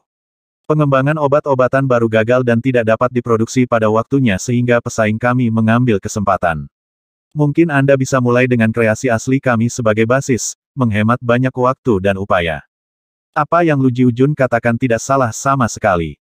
Setelah Mo Tiancheng menghilang, kilang obat dan Han ditinggalkan dengan keuntungan berlebih. Karena Lu Jiujun tidak pernah menjadi orang yang biasa-biasa saja, ia segera menyewa beberapa penyuling narkoba terkenal untuk mulai mengembangkan obat baru. Sayangnya, setelah Mo Tiancheng merampas sebagian besar keuntungan dan Han Drug Refinery, jumlah yang tersisa tidak cukup untuk mengembangkan obat baru. Pada akhirnya, semua upaya itu sia-sia, obat baru itu tidak dikembangkan dan Han Drug Refinery jatuh. Banyak yang percaya bahwa itu karena produser gila Lu Jiujun yang membuat dan Han Drug Refinery gagal. Namun, hanya Lu Jiujun sendiri yang tahu bahwa bahkan jika dia tidak bersikeras mengembangkan obat baru, dan Han Drug Refinery cepat atau lambat akan tutup juga. Apa yang Mo Wuji khawatirkan bukan kilang obat dan Han karena produknya telah kehilangan keunggulan kompetitifnya selama beberapa tahun terakhir. Obat Chenglin Pill Workshop memiliki khasiat yang sama dan harganya jauh lebih kompetitif. Apa yang dia lakukan hanya bertengkar. Jika saya peneliti tunggal untuk mengembangkan obat baru ini, saya ingin 70% dari keuntungan dari pendapatan obat ini. Mo Wuji bertanya langsung setelah menyadari bahwa dia membutuhkan sejumlah besar koin emas. Dia bahkan tidak berniat memulai dengan obat yang kilang obat dan Han sebelumnya kembangkan. Mustahil. Anda bahkan tidak memiliki kualifikasi apapun dan Anda berani meminta 70% dari keuntungan. Logika apa ini? Bahkan jika saya secara acak menyewa penghilangan narkoba di luar, saya hanya perlu membayar 200.300 koin emas sebulan. Lu Jiujun berdiri dan berkata dengan sikap sedikit marah. Mo Wuji sama sekali tidak terkejut, dia telah melalui terlalu banyak negosiasi ini di masa lalunya bahwa kalimat seperti ini tidak akan membuatnya takut. Pemilik Lu, apakah Anda yakin Anda akan dapat mengembangkan obat baru dengan seorang apoteker yang dibayar 200.300 koin emas? Selanjutnya, bahkan jika ia berhasil mengembangkan obat baru dengan sukses, ia hanya perlu berhenti dan beralih ke kilang lain dengan obat ini, apakah Anda yakin masih dapat untung? Oke, bahkan jika Anda menandatangani kontrak dengannya, jika pengembangannya memakan waktu lama, apakah Anda memiliki cukup koin untuk membayar biaya bulanannya? Saya berbeda, sebelum obat baru dikembangkan, saya hanya akan menerima 10 koin emas per bulan dari Anda. Mo Wuji memperhatikan bahwa Lu Jiujun tidak memiliki banyak koin emas berlebih untuk menyewa penyuling obat yang tepat maka ingin mencoba peruntungannya dengan kesepakatan ini. Selain membelah keuntungan dari obat baru, kamu masih ingin aku membayar kamu 10 koin emas per bulan. Lu Jiujun menyadari bahwa kata-katanya semakin lembut. Itu pasti, pemilik Lu, fakta bahwa kamu menemukanku sudah membuktikan kearifanmu. Karena ini kasusnya, dan Anda memahami situasi saat ini Anda harus tahu bahwa saya tidak mungkin mencoba dan mengembangkan obat baru dengan perut kosong. Selain itu, bahkan jika saya gagal mengembangkan obat baru, kerugian Anda tidak akan begitu signifikan. Namun jika kamu menghabiskan beberapa ratus koin emas untuk menyewa penyuling narkoba, jika dia gagal mengembangkan obat itu, haha, aku takut kamu dan aku akan menjadi tetangga saat itu Mo Wuji berkata sambil tertawa. Lu Jiujun merasa marah saat melihat senyum Mo Wuji, dan dia bersumpah dia akan buru-buru menendang siapapun yang mengatakan bahwa orang ini gila dan autis karena dia tidak jelas. Tidak, saya paling-paling akan memberi Anda 50%. Lu Jiujun ragu-ragu sejenak sebelum menjawab dengan sangat jelas. Apa yang Mo Wuji katakan sangat masuk akal karena jika dia gagal mengembangkan obat baru, yang paling Lu Jiujun kehilangan adalah puluhan koin emas. Namun, jika penghilangan obat yang tepat gagal, dia mungkin akan kehilangan hingga beberapa ribu koin emas. Pada titik itu, Lu Jiujun mungkin benar-benar menjadi tetangga dengan pangeran yang jatuh ini. Mo Wuji menggaruk dagunya dan berkata, 50% baik-baik saja tetapi tidak 50% dari keuntungan sekarang. Saya ingin 50% dari saham dan Handruk Refinery, jika Anda setuju, kami akan menandatangani kontrak sekarang. Jika tidak, saya akan pergi dan mengikuti tes penguji narkoba dan mendapatkan sertifikat. Jangan beritahu saya tanpa sertifikat kelulusan. Saya tidak bisa mengikuti tes, saya tidak punya apapun selain cara melakukannya. Setelah saya mendapatkan sertifikat, hehe. Lu Jiujun menghela napas dan tahu Mo Wuji memukul titik lemahnya. Bahkan jika dia tidak menemukan Mo Wuji, tidak ada yang akan mempercayainya jika dia mencari apoteker lain dan menawarkan 80% dari keuntungan padanya. Baiklah, saya setuju. Pangeran Mo, Anda harus memastikan Anda menaruh hati dan pikiran Anda dalam hal ini karena masa depan kilang obat dan Han saya sekarang bergantung pada Anda. Mulai hari ini dan seterusnya, Anda akan menjadi kepala penghisap obat dari penghilangan obat dan Han. Lu Jiujun tidak lagi ingin menawar. Setelah obat baru dan Handruk Refinery dikembangkan, penjualan obat baru akan menjadi dan Handruk Refinery. Jadi pembagian lokakarya dan Handruk Refinery dan pangsa obat baru akan sama, pangsa obat baru bahkan mungkin jauh lebih banyak. Mo Wuji menepuk bahu Lu Jiujun, saudaraku, kamu adalah pria yang pintar, saksikan bagaimana aku akan memberimu nasib baik dan menghidupkan kembali dan Handruk Refinery. Lu tua, pinjami aku 10 koin emas dulu. Saya kekurangan beras di rumah. Mulut Lu Jiujun bergetar beberapa kali tetapi masih mengeluarkan sebuah kantong kecil dan memberikannya. Mo Wuji berkata, Brother Mo, kita akan menjadi satu keluarga segera, tidak perlu bersikap sopan. Jika Anda tidak memiliki cukup koin emas, Anda selalu dapat menerima pembayaran gaji bulanan Anda. Saya akan kembali dan bersiap, Anda hanya perlu datang ke bengkel saya besok untuk menandatangani kontrak. Mo Wuji menerima kantong itu dan merasa bahwa ada persis 10 koin emas di kantong itu. Dia gembira sama seperti dia melihat semua orang di asosiasi menatap Yaner yang tampak khawatir. Yan mungkin mengkhawatirkannya, itu sebabnya dia datang ke asosiasi lagi. Baik-baik saja, Aku akan berada di sana di Dan Handruk Refinery besok. Mo Wuji sudah keluar dari ruang tes sambil melambaikan tangannya berseru, gadis. Setelah kebingungan dan kekhawatiran pertemuan pertama dan tarik ulur antara Mo Wuji dan Lu Jiujun, Mo Wuji akhirnya memulihkan ketenangan aslinya. Tuan Muda Yaner melihat Mo Wuji dan bergegas. Ayo pulang dan beli sesuatu yang enak untuk dimakan dalam perjalanan. Mo Wuji menarik Yaner, mengucapkan selamat tinggal pada Lu Jiujun dan meninggalkan asosiasi. Jujur, setengah mangkuk nasi di pagi hari sama sekali tidak mengisi perutnya. Dengan koin emas yang dia miliki sekarang, itu akan membuat perutnya turun jika dia tidak pergi dan mengadakan pesta. Menara pembukaan roh Chengling. Sama seperti Mo Wuji meninggalkan asosiasi, dia berhenti di tengah jalan ketika dia melihat menara berwarna terang berwarna emas di seberang jalan dengan beberapa kata besar mengatakan menara pembukaan Chengling roh.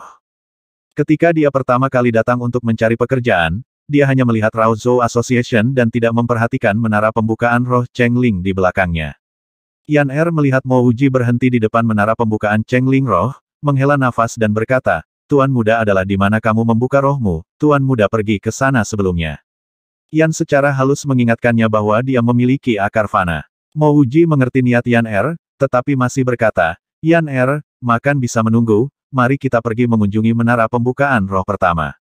Kepada Mo Wuji, yang paling penting adalah dia akan bisa mendapatkan akar spiritual dan kemudian kultivasi. Tarikan argumen perang dengan Lu Jiujun juga untuk tujuan tunggal untuk bisa kultivasi.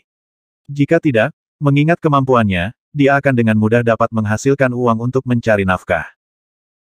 Yaner berseru sebelum ditarik oleh Mo Wuji ke menara di sisi lain jalan. Tunggu di sana, ini adalah tempat di mana orang-orang mengukur dan membuka roh mereka. Mereka yang tidak terlibat tidak diperbolehkan di sana. Mo Wuji dan Yaner dihentikan tepat ketika mereka hendak memasuki pintu menara. Tuan Muda, untuk membuka semangat Anda harus terlebih dahulu mendaftar kemudian membayar koin emas yang diperlukan untuk diberikan izin untuk masuk. Jika ada yang ketahuan berbuat curang, hukumannya akan sangat berat. Yaner khawatir Mo Wuji mungkin melakukan sesuatu yang bodoh, lalu berbisik pelan di telinganya. Mo Wuji mengangguk saat dia memahami pentingnya tidak main-main di sini karena ini melibatkan hidupnya. Dia datang hanya untuk mencari tahu prosedur apa yang diperlukan untuk membuka roh dan berapa banyak koin emas yang diperlukan. Seseorang berkata sebelum Mo Wuji mengatakan apa-apa. Gadis kecil di sini untuk membuka rohmu. Seseorang dengan suara agak serak bertanya. Mo Wuji dan Yaner baru saja menyadari bahwa ada pasangan di samping mereka. Pria itu memiliki janggut putih berkibar dan tampak berbeda dari orang lain. Wanita itu memiliki wajah yang cantik, dan memiliki aura mulia di sekitarnya membuat orang-orang di sekitarnya tidak berani menatap. Orang yang berbicara adalah pria itu. Yaner tanpa sadar mundur selangkah dan menggelengkan kepalanya. Mo Wuji dengan cepat maju dan menyapa pria dan wanita itu dengan hormat, kami berdua hanya ingin tahu. Kami mendengar bahwa biaya banyak koin emas untuk membuka roh. Kami bahkan tidak makan nasi, juga tidak kita bahkan memiliki satu koin perak, di mana kita dapat menemukan koin emas. Keduanya akan pergi sekarang. Pria berjanggut putih itu memiliki tatapan yang menakutkan. Mo Wuji memiliki perasaan yang tak terlukiskan bahwa dia seharusnya tidak terus tinggal di sini. Wanita itu mendengus dingin, melihat tas kain di tangan Mo Wuji, dan sedikit rasa jijik melintas di matanya. Jelas, dia tahu bahwa ada koin emas di tas kain, dan merasa jijik terhadap berbohong pada Mo Wuji. Mo Wuji juga bisa dianggap berpengalaman, dan mampu mengatakan jijik di mata wanita itu. Dia bahkan menduga ada lubang di tas kain. Kalau tidak, bagaimana wanita ini bisa melihat tasnya? Jangan terburu-buru pergi. Karena kamu di sini, mengapa kamu tidak masuk dan menguji akar spiritualmu? Pria berjanggut putih itu terus melanjutkan. Mo Wuji tenang. Dia secara alami merasa bahwa pria berjenggot putih itu tidak menargetkannya, tetapi Yaner yang berada di sampingnya. Tetapi ketika datang ke akar spiritual Yaner, mereka belum diuji, kecuali dia memiliki cara untuk melihat akar spiritual. Jika dia tidak di sini untuk Yaner, lalu apa tujuannya? Mo Wuji menarik Yaner di belakangnya, dengan hati-hati berkata, Tuan dan Nyonya, kami saudara-saudara tidak memiliki koin emas, dan tidak bermaksud untuk membuka roh. Kami akan pergi sekarang. Pria berjenggot putih itu berkata sambil tersenyum, saya tidak meminta Anda untuk membuka semangat Anda, dan ujiannya tidak membutuhkan banyak uang, hanya masuk. Tesnya tidak menghabiskan banyak uang. Mo Wuji memiliki beberapa keraguan, bukankah tes untuk menentukan akar spiritual menghabiskan setidaknya beberapa ratus koin emas? Sun Bae, Aku mendengar bahwa hanya tes saja yang akan berharga 500 koin emas. Beberapa orang dengan akar fana harus menghabiskan puluhan ribu koin emas untuk membuka roh, dan itu menggunakan obat mujarab terburuk. Jika bukan karena dua bantalan luar biasa, Mouji akan menduga bahwa mereka adalah pedagang manusia. Pria berjanggut putih itu tertawa, biasanya, orang hanya memutuskan apakah akan membuka roh ketika mereka bertekad untuk memiliki akar spiritual. Tetapi setiap kali orang bertekad untuk memiliki akar fana, mereka akan mengatakan bahwa menara pembukaan roh tidak dapat mendeteksi semua jenis akar spiritual, dan membingungkan orang untuk secara langsung membuka roh. Bagaimanapun, orang-orang dengan akar fana menderita. Mouji sepenuhnya mengerti. Membuka roh akan membutuhkan puluhan ribu hingga jutaan koin emas. Semua ini adalah skema oleh Spirit Opening Tower. Mereka mengatakan mereka tidak dapat menentukan semua jenis akar spiritual, dan meyakinkan mereka yang diuji untuk memiliki akar fana untuk benar-benar menentukannya dengan membuka roh mereka. Dan untuk membuka roh akan membutuhkan koin emas. Beberapa orang memiliki pemikiran yang sama seperti mereka, percaya bahwa ramuan yang mereka gunakan pertama kali tidak cukup baik untuk membangkitkan akar spiritual yang tak dapat ditentukan mereka, dan mereka menghabiskan lebih banyak uang untuk membuka semangat mereka untuk kedua kalinya.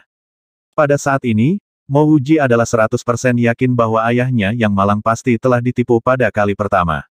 Dia tidak memiliki akar spiritual, dan para perencana di menara pembukaan roh masih ingin mendapatkan biaya pembukaan roh. Selain itu, dengan keinginan Mo Guangyuan yang putus asa untuk Mouji untuk berkultivasi, Mo Guangyuan menghabiskan sejumlah besar uang untuk membuka roh. Tentu saja, semua orang yang ditipu seperti dia adalah tuan kaya. Hentikan! Penjaga menara pembuka roh tidak mengenal pria dan wanita itu, dan menghentikan mereka sesuai dengan itu. Pria berjanggut putih itu mendengus, siapa yang bertanggung jawab di sini, keluar sekarang juga. Denging pria berjanggut putih itu tidak terdengar nyaring, tapi Mouji masih merasa seolah-olah gendang telinganya akan hancur, kepanikan memenuhi hatinya. Hanya dalam beberapa detik, seorang pria parubaya gemuk bergegas keluar.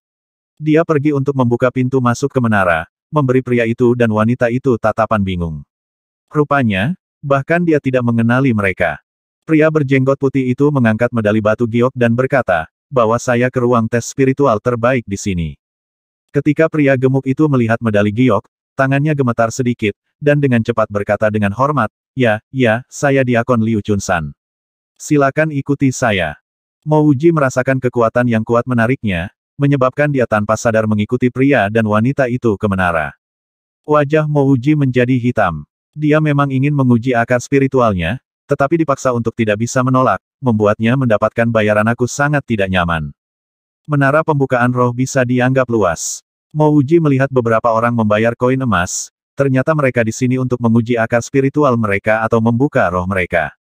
Liu Chunsan segera membawa mereka ke lantai 2. Setelah di lantai 2, Mouji melihat kolom kristal yang lebarnya sekitar 10 kaki. Kamu bisa pergi dan diuji terlebih dahulu. Hanya berdiri di belakang itu, pria berjanggut putih itu menunjuk ke ruang di belakang kolom kristal dan berkata setengah hati. Mouji sudah jelas tentang niatnya. Membiarkan tes Mouji adalah demi Yan Er.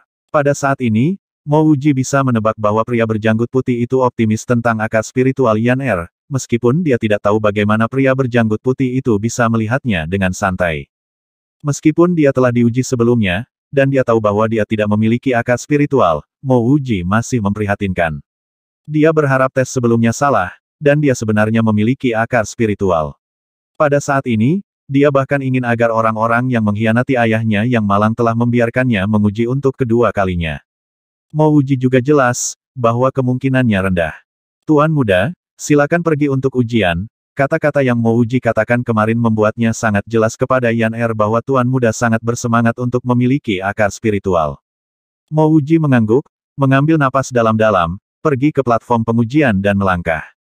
Kolom kristal memancarkan cahaya abu-abu, dan berhenti bergerak. Mouji tidak tahu seperti apa responnya, tetapi melihat betapa sedikit kolom kristal menanggapi, dia pasti tahu itu bukan apa yang seseorang dengan akar spiritual akan lihat. Benar saja, pria berjenggot putih itu dengan tidak sabar berkata, akar fana yang paling umum. Kau ditakdirkan menjadi makhluk fana, turun. Seluruh tubuh Mouji menjadi dingin, dan dia merasa pingsan. Menggunakan kontrol diri yang kuat, dia berjalan di atas platform pengujian seolah-olah tidak ada yang terjadi. Tangannya yang gemetar menunjukkan betapa kecewanya dia saat itu. Bahkan nilai terburuk dari akar spiritual akan bagus. Mengapa itu harus menjadi akar fana? Tuan muda, tidak apa-apa untuk tidak memiliki akar spiritual. Tuan tua juga tidak memilikinya. Yan Er segera datang dan memeluk Mo Wuji. Mo Wuji pura-pura tenang, dan tersenyum, tidak apa-apa. Bahkan tanpa akar spiritual, aku masih memiliki tanganku. Di masa depan, kita masih bisa makan dan berpesta. Dia menghela nafas di kepalanya, tidak mengucapkan sepatah kata pun. Itu karena ayah tuanya tidak memiliki akar spiritual yang dia dimakan oleh para penipu di Raozhou. Wanita cantik itu terlalu malas untuk membenci Mo Wuji. Makan dan berpesta, hanya makhluk hidup seperti semut yang memiliki cita-cita seperti itu. Pria berjanggut putih itu tidak peduli dengan Mo Wuji, dan berkata dengan tersenyum, gadis kecil, sekarang giliranmu. Yan Er segera menggelengkan kepalanya. Saya tidak perlu mengikuti tes. Saya tidak ingin berlatih. Saya ingin pergi bersama tuan muda saya. Karena kamu di sini, ambil saja. Mengikuti kata-kata pria itu, Yan Er tanpa sadar mendarat di platform pengujian. Mo Wuji diam-diam mengepalkan tinjunya. Dia memang ingin Yan Er mengambil tes, tetapi melihat bagaimana ia dipaksa untuk melakukan itu, membuatnya merasa sangat tidak nyaman. Mo Wuji menarik napas dalam-dalam. Bahkan jika dia merasa tidak nyaman, di depan pria dan wanita ini, dia sekecil semut. Ketika Yan Er mendarat di platform, hanya dalam beberapa detik, kolom kristal tiba-tiba mengeluarkan semburan cahaya hijau. Segera, lampu hijau bergegas ke bagian atas kolom kristal. Hanya sekitar 1 kaki lebih dan itu akan mencapai bagian paling atas. Cahaya lembut dari lampu hijau, seperti pelangi hijau muda. Akar spiritual tertinggi. Pria berjenggot putih dan wanita cantik itu memanggil pada waktu yang hampir bersamaan.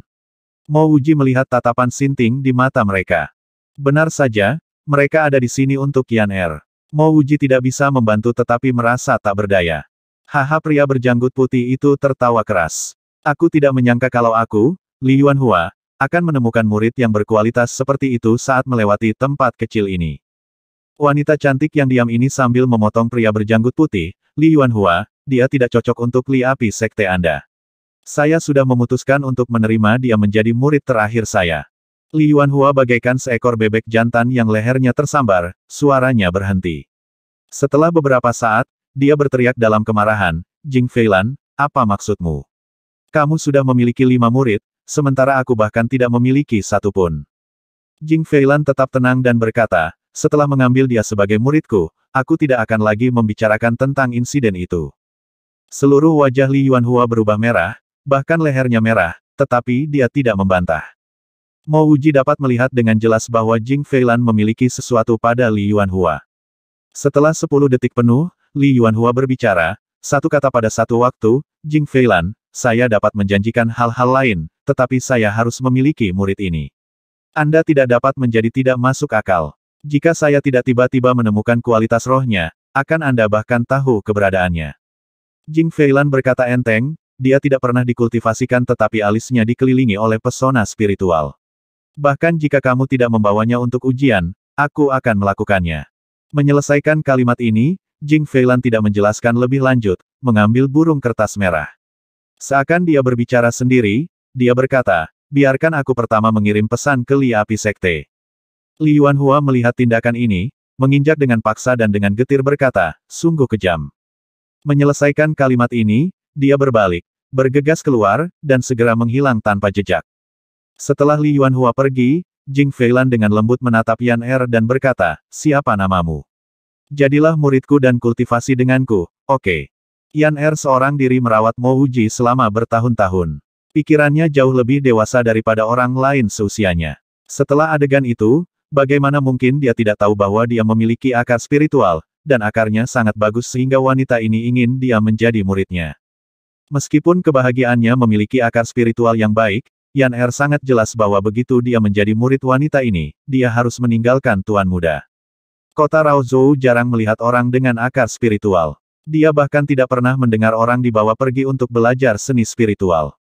Aku Yan Er. Aku tidak bisa pergi bersamamu ke kultivasi karena aku ingin bersama tuan mudaku. Tanpa ragu, Yan Er menggelengkan kepalanya. Pernahkah kamu mendengar tentang abadi? Apakah kamu tahu banyak orang merindukan kesempatan seperti itu tetapi tidak mendapatkannya? Mari kita tidak membicarakan mereka, bahkan tuan muda Anda mungkin ingin kultivasi, kan? Setelah Anda memasuki dunia menjadi abadi, Anda akan memiliki umur panjang, dan mendominasi dunia fana, Jing Feilan masih dengan sabar menjelaskan. Yan Er tidak menanggapi kata-kata Jing Feilan. Dia hanya menggelengkan kepalanya. Jing Feilan bisa melihat orang kunci di sini adalah Mo Wuji. Matanya jatuh pada Mo Wuji, dan meskipun mereka terlihat hangat, mereka menahan penghinaan yang tidak bisa ditutupi. Akar spiritual Yan Er sangat baik. Setelah dia tinggal di sini hanya akan menunda dia. Jika dia mengikuti saya, suatu hari, dia akan menjadi salah satu legenda abadi. Tinggal bersama Anda hanya akan menyakitinya. Saya percaya, Anda melakukan tidak ingin memaksanya untuk tinggal, jika Anda tahu apa yang baik untuknya, beritahu dia apa yang harus dia lakukan. Setelah menyelesaikan kalimat ini, Jing Feilan menatap lurus ke Mo Wuji. Mo Wuji menarik napas dalam-dalam. Dia sangat tidak senang dengan cara wanita ini memandangnya. Yan Er memiliki kualifikasi yang bagus, dia bisa kultivasi kemanapun dia mau. Bukankah Li Yuanhua sangat ingin agar Yan Er menjadi muridnya? Selain itu, wanita ini memiliki asal yang tidak diketahui. Siapa yang tahu apa yang akan dia lakukan untuk Yan Er? Jika itu merugikan Yan Er, Mo Wuji lebih suka Yan Er tetap bersamanya. Dia percaya bahwa dengan pengetahuan dan kemampuannya, dia tidak akan menyia-nyiakan akar spiritual Yan Er. Sebenarnya dia tidak keberatan memiliki wanita ini sebagai guru Yan Er selama dia membawa mereka untuk melihat sekolah, dan meyakinkannya bahwa Yan Er tidak akan ditipu. Namun, wanita ini bertindak sangat agresif, dan tidak punya niat untuk menjelaskan identitasnya. Tentu saja, Mo Wuji tidak ingin Yan Er pergi dengan orang asing. Aku tidak ingin mengganggumu, Yan Er dan aku memiliki kehidupan yang baik di sini. Gadis kecil, ayo pergi. Saat Mo Wuji selesai, dia menarik tangan Yan Er untuk pergi. Ada niat membunuh di mata Jing Feilan untuk sesaat. Dia segera mengesampingkan dan berhenti di depan Mo Wuji dan Yan Er. Kamu menjaga Yan Er adalah tindakan egois. Mo Wuji mengejek, siapa kau peduli dengan bisnis keluargaku? Yan Er tidak tahu apa yang terjadi. Dia merasa bahwa Jing Feilan akan meledak dalam kemarahan, dan dengan cepat berkata, Suster, apakah mungkin untuk mentransfer akar spiritual saya kepada tuan muda saya? Jika itu memungkinkan, saya. Ayo. Tanpa menunggu Yan Er selesai, Jing Feilan meraih lengannya dan pergi. Tuan Yan Er menjerit. Mo Wuji merasa seolah-olah seseorang menggali jantungnya keluar, dan sebentar lagi kosong. Pada saat dia bergegas keluar, bayang-bayang Yan Er dan Jing Feilan tidak bisa lagi dilihat. Bang! Mo Wuji dengan paksa menekan bingkai kayu di sampingnya. Darah segar mengalir di bawah bingkai kayu tetapi dia tidak merasakan sedikit pun rasa sakit. Ini adalah hari pertamanya di dunia ini, dan dia tidak bisa membantu tetapi merasa lemah dan tak berdaya. Kekuatan yang dia rasakan dari negosiasi dengan Lu Jiujun sekarang hilang. Di sini, tanpa kekuatan, tidak akan ada rasa hormat. Keesokan harinya, Mo Wuji menyembunyikan keluhannya jauh di dalam hatinya, dan memutuskan untuk pergi ke kilang obat Dan Han. Dan Han Drug Refinery pernah menjadi bengkel narkoba nomor 1 di Chengyu State. Sekarang, hanya ada satu toko dan satu bengkel. Mo Wuji harus meminta beberapa orang, sebelum menemukan kilang obat Dan Han disembunyikan di sebuah jalan terpencil. Lu Jiujun sudah menunggu lama. Melihat Mo Wuji datang, dia dengan cepat tertawa dan menyambut Mo Wuji ke bengkel.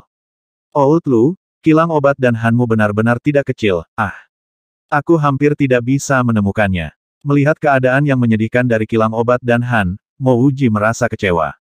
Karena ketidakberdayaannya, dia harus menyembunyikan apa yang terjadi kemarin jauh di dalam hatinya. Dari lubuk hatinya, Mo Wuji masih memiliki keinginan besar untuk kultivasi. Sebelumnya ia mampu menyusun solusi yang bahkan dapat memperluas meridian. Siapa yang berani mengatakan bahwa mereka yang memiliki akar fana tidak dapat menggunakan ramuan dan solusi untuk membentuk akar spiritual? Justru karena ide ini, Mo Wuji berharap memiliki laboratorium penelitian yang lebih baik untuk membiarkan dia membuat obat untuk membuka akar spiritual. Dengan kondisi kilang obat Dan Han, itu mungkin tidak akan memiliki laboratorium yang bagus. Lu Jiujun tersenyum malu, Saudara Mo, selain lokakarya ini, kilang Dan Han obat saya juga memiliki toko. Meskipun tokonya tidak besar, bisnis dapat dianggap sibuk. Juga, bengkel ini mungkin terlihat kecil, tetapi ada halaman besar di belakang. Mo Wuji mengangguk, dan tidak terus berbicara tentang masalah ini. Bahkan, dia juga jelas bahwa dia tidak akan dapat menemukan orang lain seperti Lu Jiujun yang percaya padanya dan mau memberinya 50% dari saham.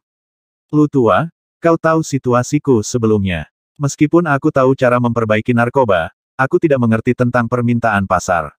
Bisakah kita membicarakan itu dulu? Lu Jiujun berkata dengan cara yang terus terang, Saudara Mo, bahkan jika Anda tidak bertanya, saya masih akan berdiskusi dengan Anda tentang hal itu. Silakan masuk terlebih dahulu. Mengikuti Lu Jiujun ke lantai 2 bengkel, Mo Wuji melihat lebih dari selusin mesin yang cukup baru di meja kerja. Mo Wuji tidak bersen mahadewa dengan teknologi dari dunia ini, dan tidak jelas tentang bagaimana mesin ini bekerja. Melihat begitu banyak mesin di ruang kecil ini, Mo Wuji memiliki kesan yang lebih baik dari Lu Jiujun. Jelas, Lu Jiujun juga percaya bahwa menemukan obat baru adalah satu-satunya cara untuk menghidupkan kembali dan Handruk Refinery. Dari jendela lantai 2, Mo Wuji bisa melihat halaman belakang. Ternyata Lu Jiujun benar tentang ukurannya. Selanjutnya, halaman belakang dikelilingi oleh rumah-rumah, memberikan lingkungan yang tenang. Mo Wuji puas dengan kondisi ini. Ini adalah tempat yang baik baginya untuk meneliti obat baru. Lu Jiujun melihat mesin-mesin ini, matanya menunjukkan sedikit kekecewaan, tetapi dia bersorak dan berkata, Saudara Mo, mesin-mesin ini adalah hal yang paling berharga di kilang obat dan Han. Mo Wuji mengangguk, aku bisa melihatnya. Kilang obat dan Han saya memiliki 3 produk utama. Yang pertama adalah pil penambah darah. Pil ini sangat bagus dalam mengobati luka fisik. Anda lahir di prefektur Qin Utara. Tentu saja, Anda harus tahu bahwa Chengyu State dan negara tetangga negara memiliki perang setiap tahun. Itulah mengapa pil penambah darah kami sangat populer. Mo Wuji tidak mengungkapkan pandangannya. Dia benar-benar tidak tahu tentang perang biasa. Lu Jiujun melanjutkan, yang kedua adalah pil penguatan tulang. Pil ini untuk para seniman bela diri, yang tidak memiliki akar spiritual. Ini akan membantu dalam latihan seni bela diri mereka dan meningkatkan kemampuan mereka. Seniman bela diri, Mo Wuji bertanya dengan ragu. Lu Jiujun mengangguk, Saudara Mo adalah bangsawan. Tentu saja, Anda tidak akan pernah mendengar tentang hal ini. Bahkan, ada beberapa orang dengan akar spiritual. Kebanyakan orang hanya memiliki akar fana, dan untuk meningkatkan kekuatan mereka, mereka berlatih seni bela diri. Berlatih seni bela diri ke puncak dapat membuat Anda sebanding dengan para ahli dengan akar spiritual. Dalam pandangan Lu Jiujun, kakek Mo Wuji adalah pengilang narkoba, dan seorang kultivator dengan akar spiritual. Keluarga semacam ini mungkin memandang rendah seni bela diri, dan itu normal bagi mereka untuk tidak mengetahuinya. Jantung Mo Wuji berdetak kencang. Jika dia benar-benar tidak dapat memiliki akar spiritual, bukankah mungkin baginya untuk berlatih seni bela diri? Pil ketiga adalah yang paling terkenal di kilang obat dan Han, itu adalah pil pengangkat roh. Pil ini mengandung banyak bahan obat langka, dan bahkan mengandung semacam bahan spiritual. Ini berguna untuk kultivator yang telah membuka semangat mereka. Ini dapat membantu mereka dengan cepat mengumpulkan esensi dari langit dan bumi. Kilang obat dan Han saya dapat memperoleh reputasi di seluruh kekaisaran Sing Han karena pil mengangkat roh ini, kata Lu Jiujun dengan bangga. Tentunya, pil ini memiliki reputasi yang cukup baik. Mo Wuji bertanya lagi, Lu tua, aku mendengar bahwa ramuan memiliki nilai yang berbeda. Aku ingin tahu kelas berapa eliksir adalah pil pengangkat roh ini. Mendengar kata-kata Mo Wuji, wajah Lu Jiujun yang tua memerah, dengan malu berkata, jika itu kelas atas, bukankah itu hebat? Tapi roh mengangkat tidak dapat dianggap sebagai ramuan yang sebenarnya. Namun, itu adalah salah satu dari sedikit obat di Chengyu State yang dapat membantu kultivator. Kemudian, dan Handruk Refinery saya tidak mampu mengikuti penemuan obat-obatan baru, dan kalah dengan harga lainnya. Berkaitan dengan Spirit Elevating Pill, itu membutuhkan beberapa bahan spiritual yang tidak bisa kami kumpulkan, biasanya mendapatkan, menghasilkan di mana kita hari ini. Mo Wuji menjadi paham, dan Handruk Refinery bahkan tidak memiliki produk terbaiknya, Spirit Elevating Pill, untuk dijual. Dan dari sudut pandang lain, pil pengangkat roh ini bahkan tidak dianggap sebagai obat mujarab. Berapa banyak saudara Lu tahu tentang kultivator dan kultivasi? Mo Wuji tidak peduli dengan apa yang digunakan oleh dan Handruk Refinery. Dia lebih peduli tentang apa yang bisa dia kembangkan di sini. Selama dia bisa mengembangkan sesuatu yang baik, dia bisa menghasilkan banyak uang. Pada gilirannya, dengan lebih banyak uang, ia dapat mencoba membuka semangatnya. Lu Jiujun mendengar kata-kata Mo Wuji, dan tiba-tiba mulai mempertanyakan apakah dia benar tentang Mo Wuji. Jika Mo Wuji mewarisi keterampilan dari Mo Tiancheng, mengapa dia menanyakan pertanyaan seperti itu? Mo Wuji segera merasakan keraguan Lu Jiujun, buru-buru berkata, Lu tua, meskipun saya tidak dapat membuat ramuan untuk kultivator, saya berniat untuk bekerja di arah ini. Sebelumnya, saya bertekad memulihkan negara saya, dan tidak peduli tentang ini setelah saya memutuskan untuk menjadi pengilang narkoba, saya tentu perlu tahu lebih banyak. Lu Jiujun setuju dengan kata-kata ini. Mo Wuji benar cara nyata untuk mendapatkan uang bukanlah melalui obat-obatan biasa, tetapi ramuan yang bisa digunakan para kultivator. Setelah merenung sejenak, Lu Jiujun berkata, aku tidak tahu banyak tentang kultivator, tapi aku mendengar bahwa pelindung negara Cheng Yu adalah seorang ahli yang sangat dekat dengan alam bumi. Tunggu, apa itu ahli rilem bumi? Mo Wuji dengan cepat bertanya. Lu Jiujun tanpa daya menjelaskan, saya juga tidak begitu jelas, tetapi saya tahu bahwa dia sangat kuat. Sebagian besar kultivator di negara Cheng Yu hanyalah di alam manusia. Alam manusia memiliki 3 tahap ekspansi meridian, spirit membangun, dan meninggalkan kematian seseorang akan masuk ke bumi rilem hanya setelah melebihi tahap kematian melarikan diri. Ekspansi meridian adalah tahap pertama setelah membuka roh. Aku mendengar bahwa para jenius terkuat membuka 99 saluran semangat selama tahap ekspansi meridian. Bagi seseorang dengan akar spiritual, saluran semangat yang lebih banyak dan lebih tangguh dan lebih luas akan menghasilkan kulti yang lebih cepat fasi. Antara lain di tahap yang sama, dia akan lebih kuat, dan dia akan memiliki potensi yang lebih besar. Bagi orang-orang seperti kita, dengan akar fana, umumnya tidak dapat membuka saluran roh apapun. Mo Wuji tiba-tiba memiliki ide bagus, dan menjadi sangat bersemangat. Saudara Lu, apakah hanya mereka yang memiliki akar spiritual yang dapat membuka dan memperluas meridian? Lu Jiujun memberi Mo Wuji tatapan kosong, saluran rohnya, bukan meridian. Oh, bukankah saluran roh sama dengan meridian? Arteri dan vena, bukankah mereka juga sama? Mo Wuji tertawa. Dia juga tidak terlalu yakin, tetapi dia menduga bahwa seharusnya begitu. Lu Jiujun menjadi bingung, dan hanya bisa berkata, tapi itu pasti, orang-orang dengan akar fana tidak memiliki garis meridian. Hanya mereka yang memiliki akar spiritual dan membuka roh mereka memilikinya, dan dapat membuka meridian mereka. Dipengaruhi oleh Mo Wuji, Lu Jiujun mulai mengatakan meridian bukan saluran roh. Mo Wuji diam-diam mengepalkan tinjunya. Dalam kehidupan sebelumnya, kekasihnya berkomplot melawannya karena ia mengembangkan solusi yang dapat membuka dan memperluas meridian. Jika dia bisa mengembangkan solusi yang sama di sini, bukankah mungkin baginya untuk kultivasi seperti mereka yang berakar spiritual? Saat ide ini keluar, itu seperti nyala api yang Mo Wuji tidak dapat menahannya. Harapan gegabah ini menjadi lebih dan lebih bersemangat. Kakak Lu, aku yakin aku bisa memiliki dan Handruk Refinery mendapatkan kembali ketenarannya yang lalu. Namun, aku punya 2 permintaan. Mo Wuji tidak lagi bertanya tentang kultivasi. Dia bisa melihat Lu Jiujun tidak tahu banyak tentang itu. Mendengar kata-kata Mo Wuji, roh Lu Jiujun terangkat, segera berkata, selama Tuan Mo mampu membawa dan Handruk Refinery kembali ke masa kejayaannya, bukan hanya 2, saya bahkan akan menyetujui 10 permintaan. Karena kata-kata Mo Wuji sangat menggelorakannya, Lu Jiujun mulai memanggilnya Tuan Mo, bukannya Saudara Mo. Mo Wuji mengangguk, pertama, laboratorium ini adalah wilayah pribadi saya. Tidak ada yang diizinkan masuk tanpa pesanan saya. Tidak masalah. Bahkan jika Mo Wuji tidak menyebutkan permintaan ini, Lu Jiujun juga tidak akan dapat menyewa penyuling obat lain. Kedua, aku akan membutuhkan berbagai bahan obat untuk penelitianku. Aku bahkan mungkin membutuhkan bahan spiritual. Aku berharap bahwa kilang obat dan Han akan dapat memenuhi kebu Mahadewa ini. Ini adalah fokus utama Mo Wuji. Mo Wuji tidak tahu apakah solusi yang ia kembangkan di bumi dapat membuka saluran semangat dan memungkinkan esensi untuk diserap, tetapi ia harus mencoba. Jika dia berhasil, itu berarti dia akan bisa kultivasi walaupun tidak memiliki akar spiritual.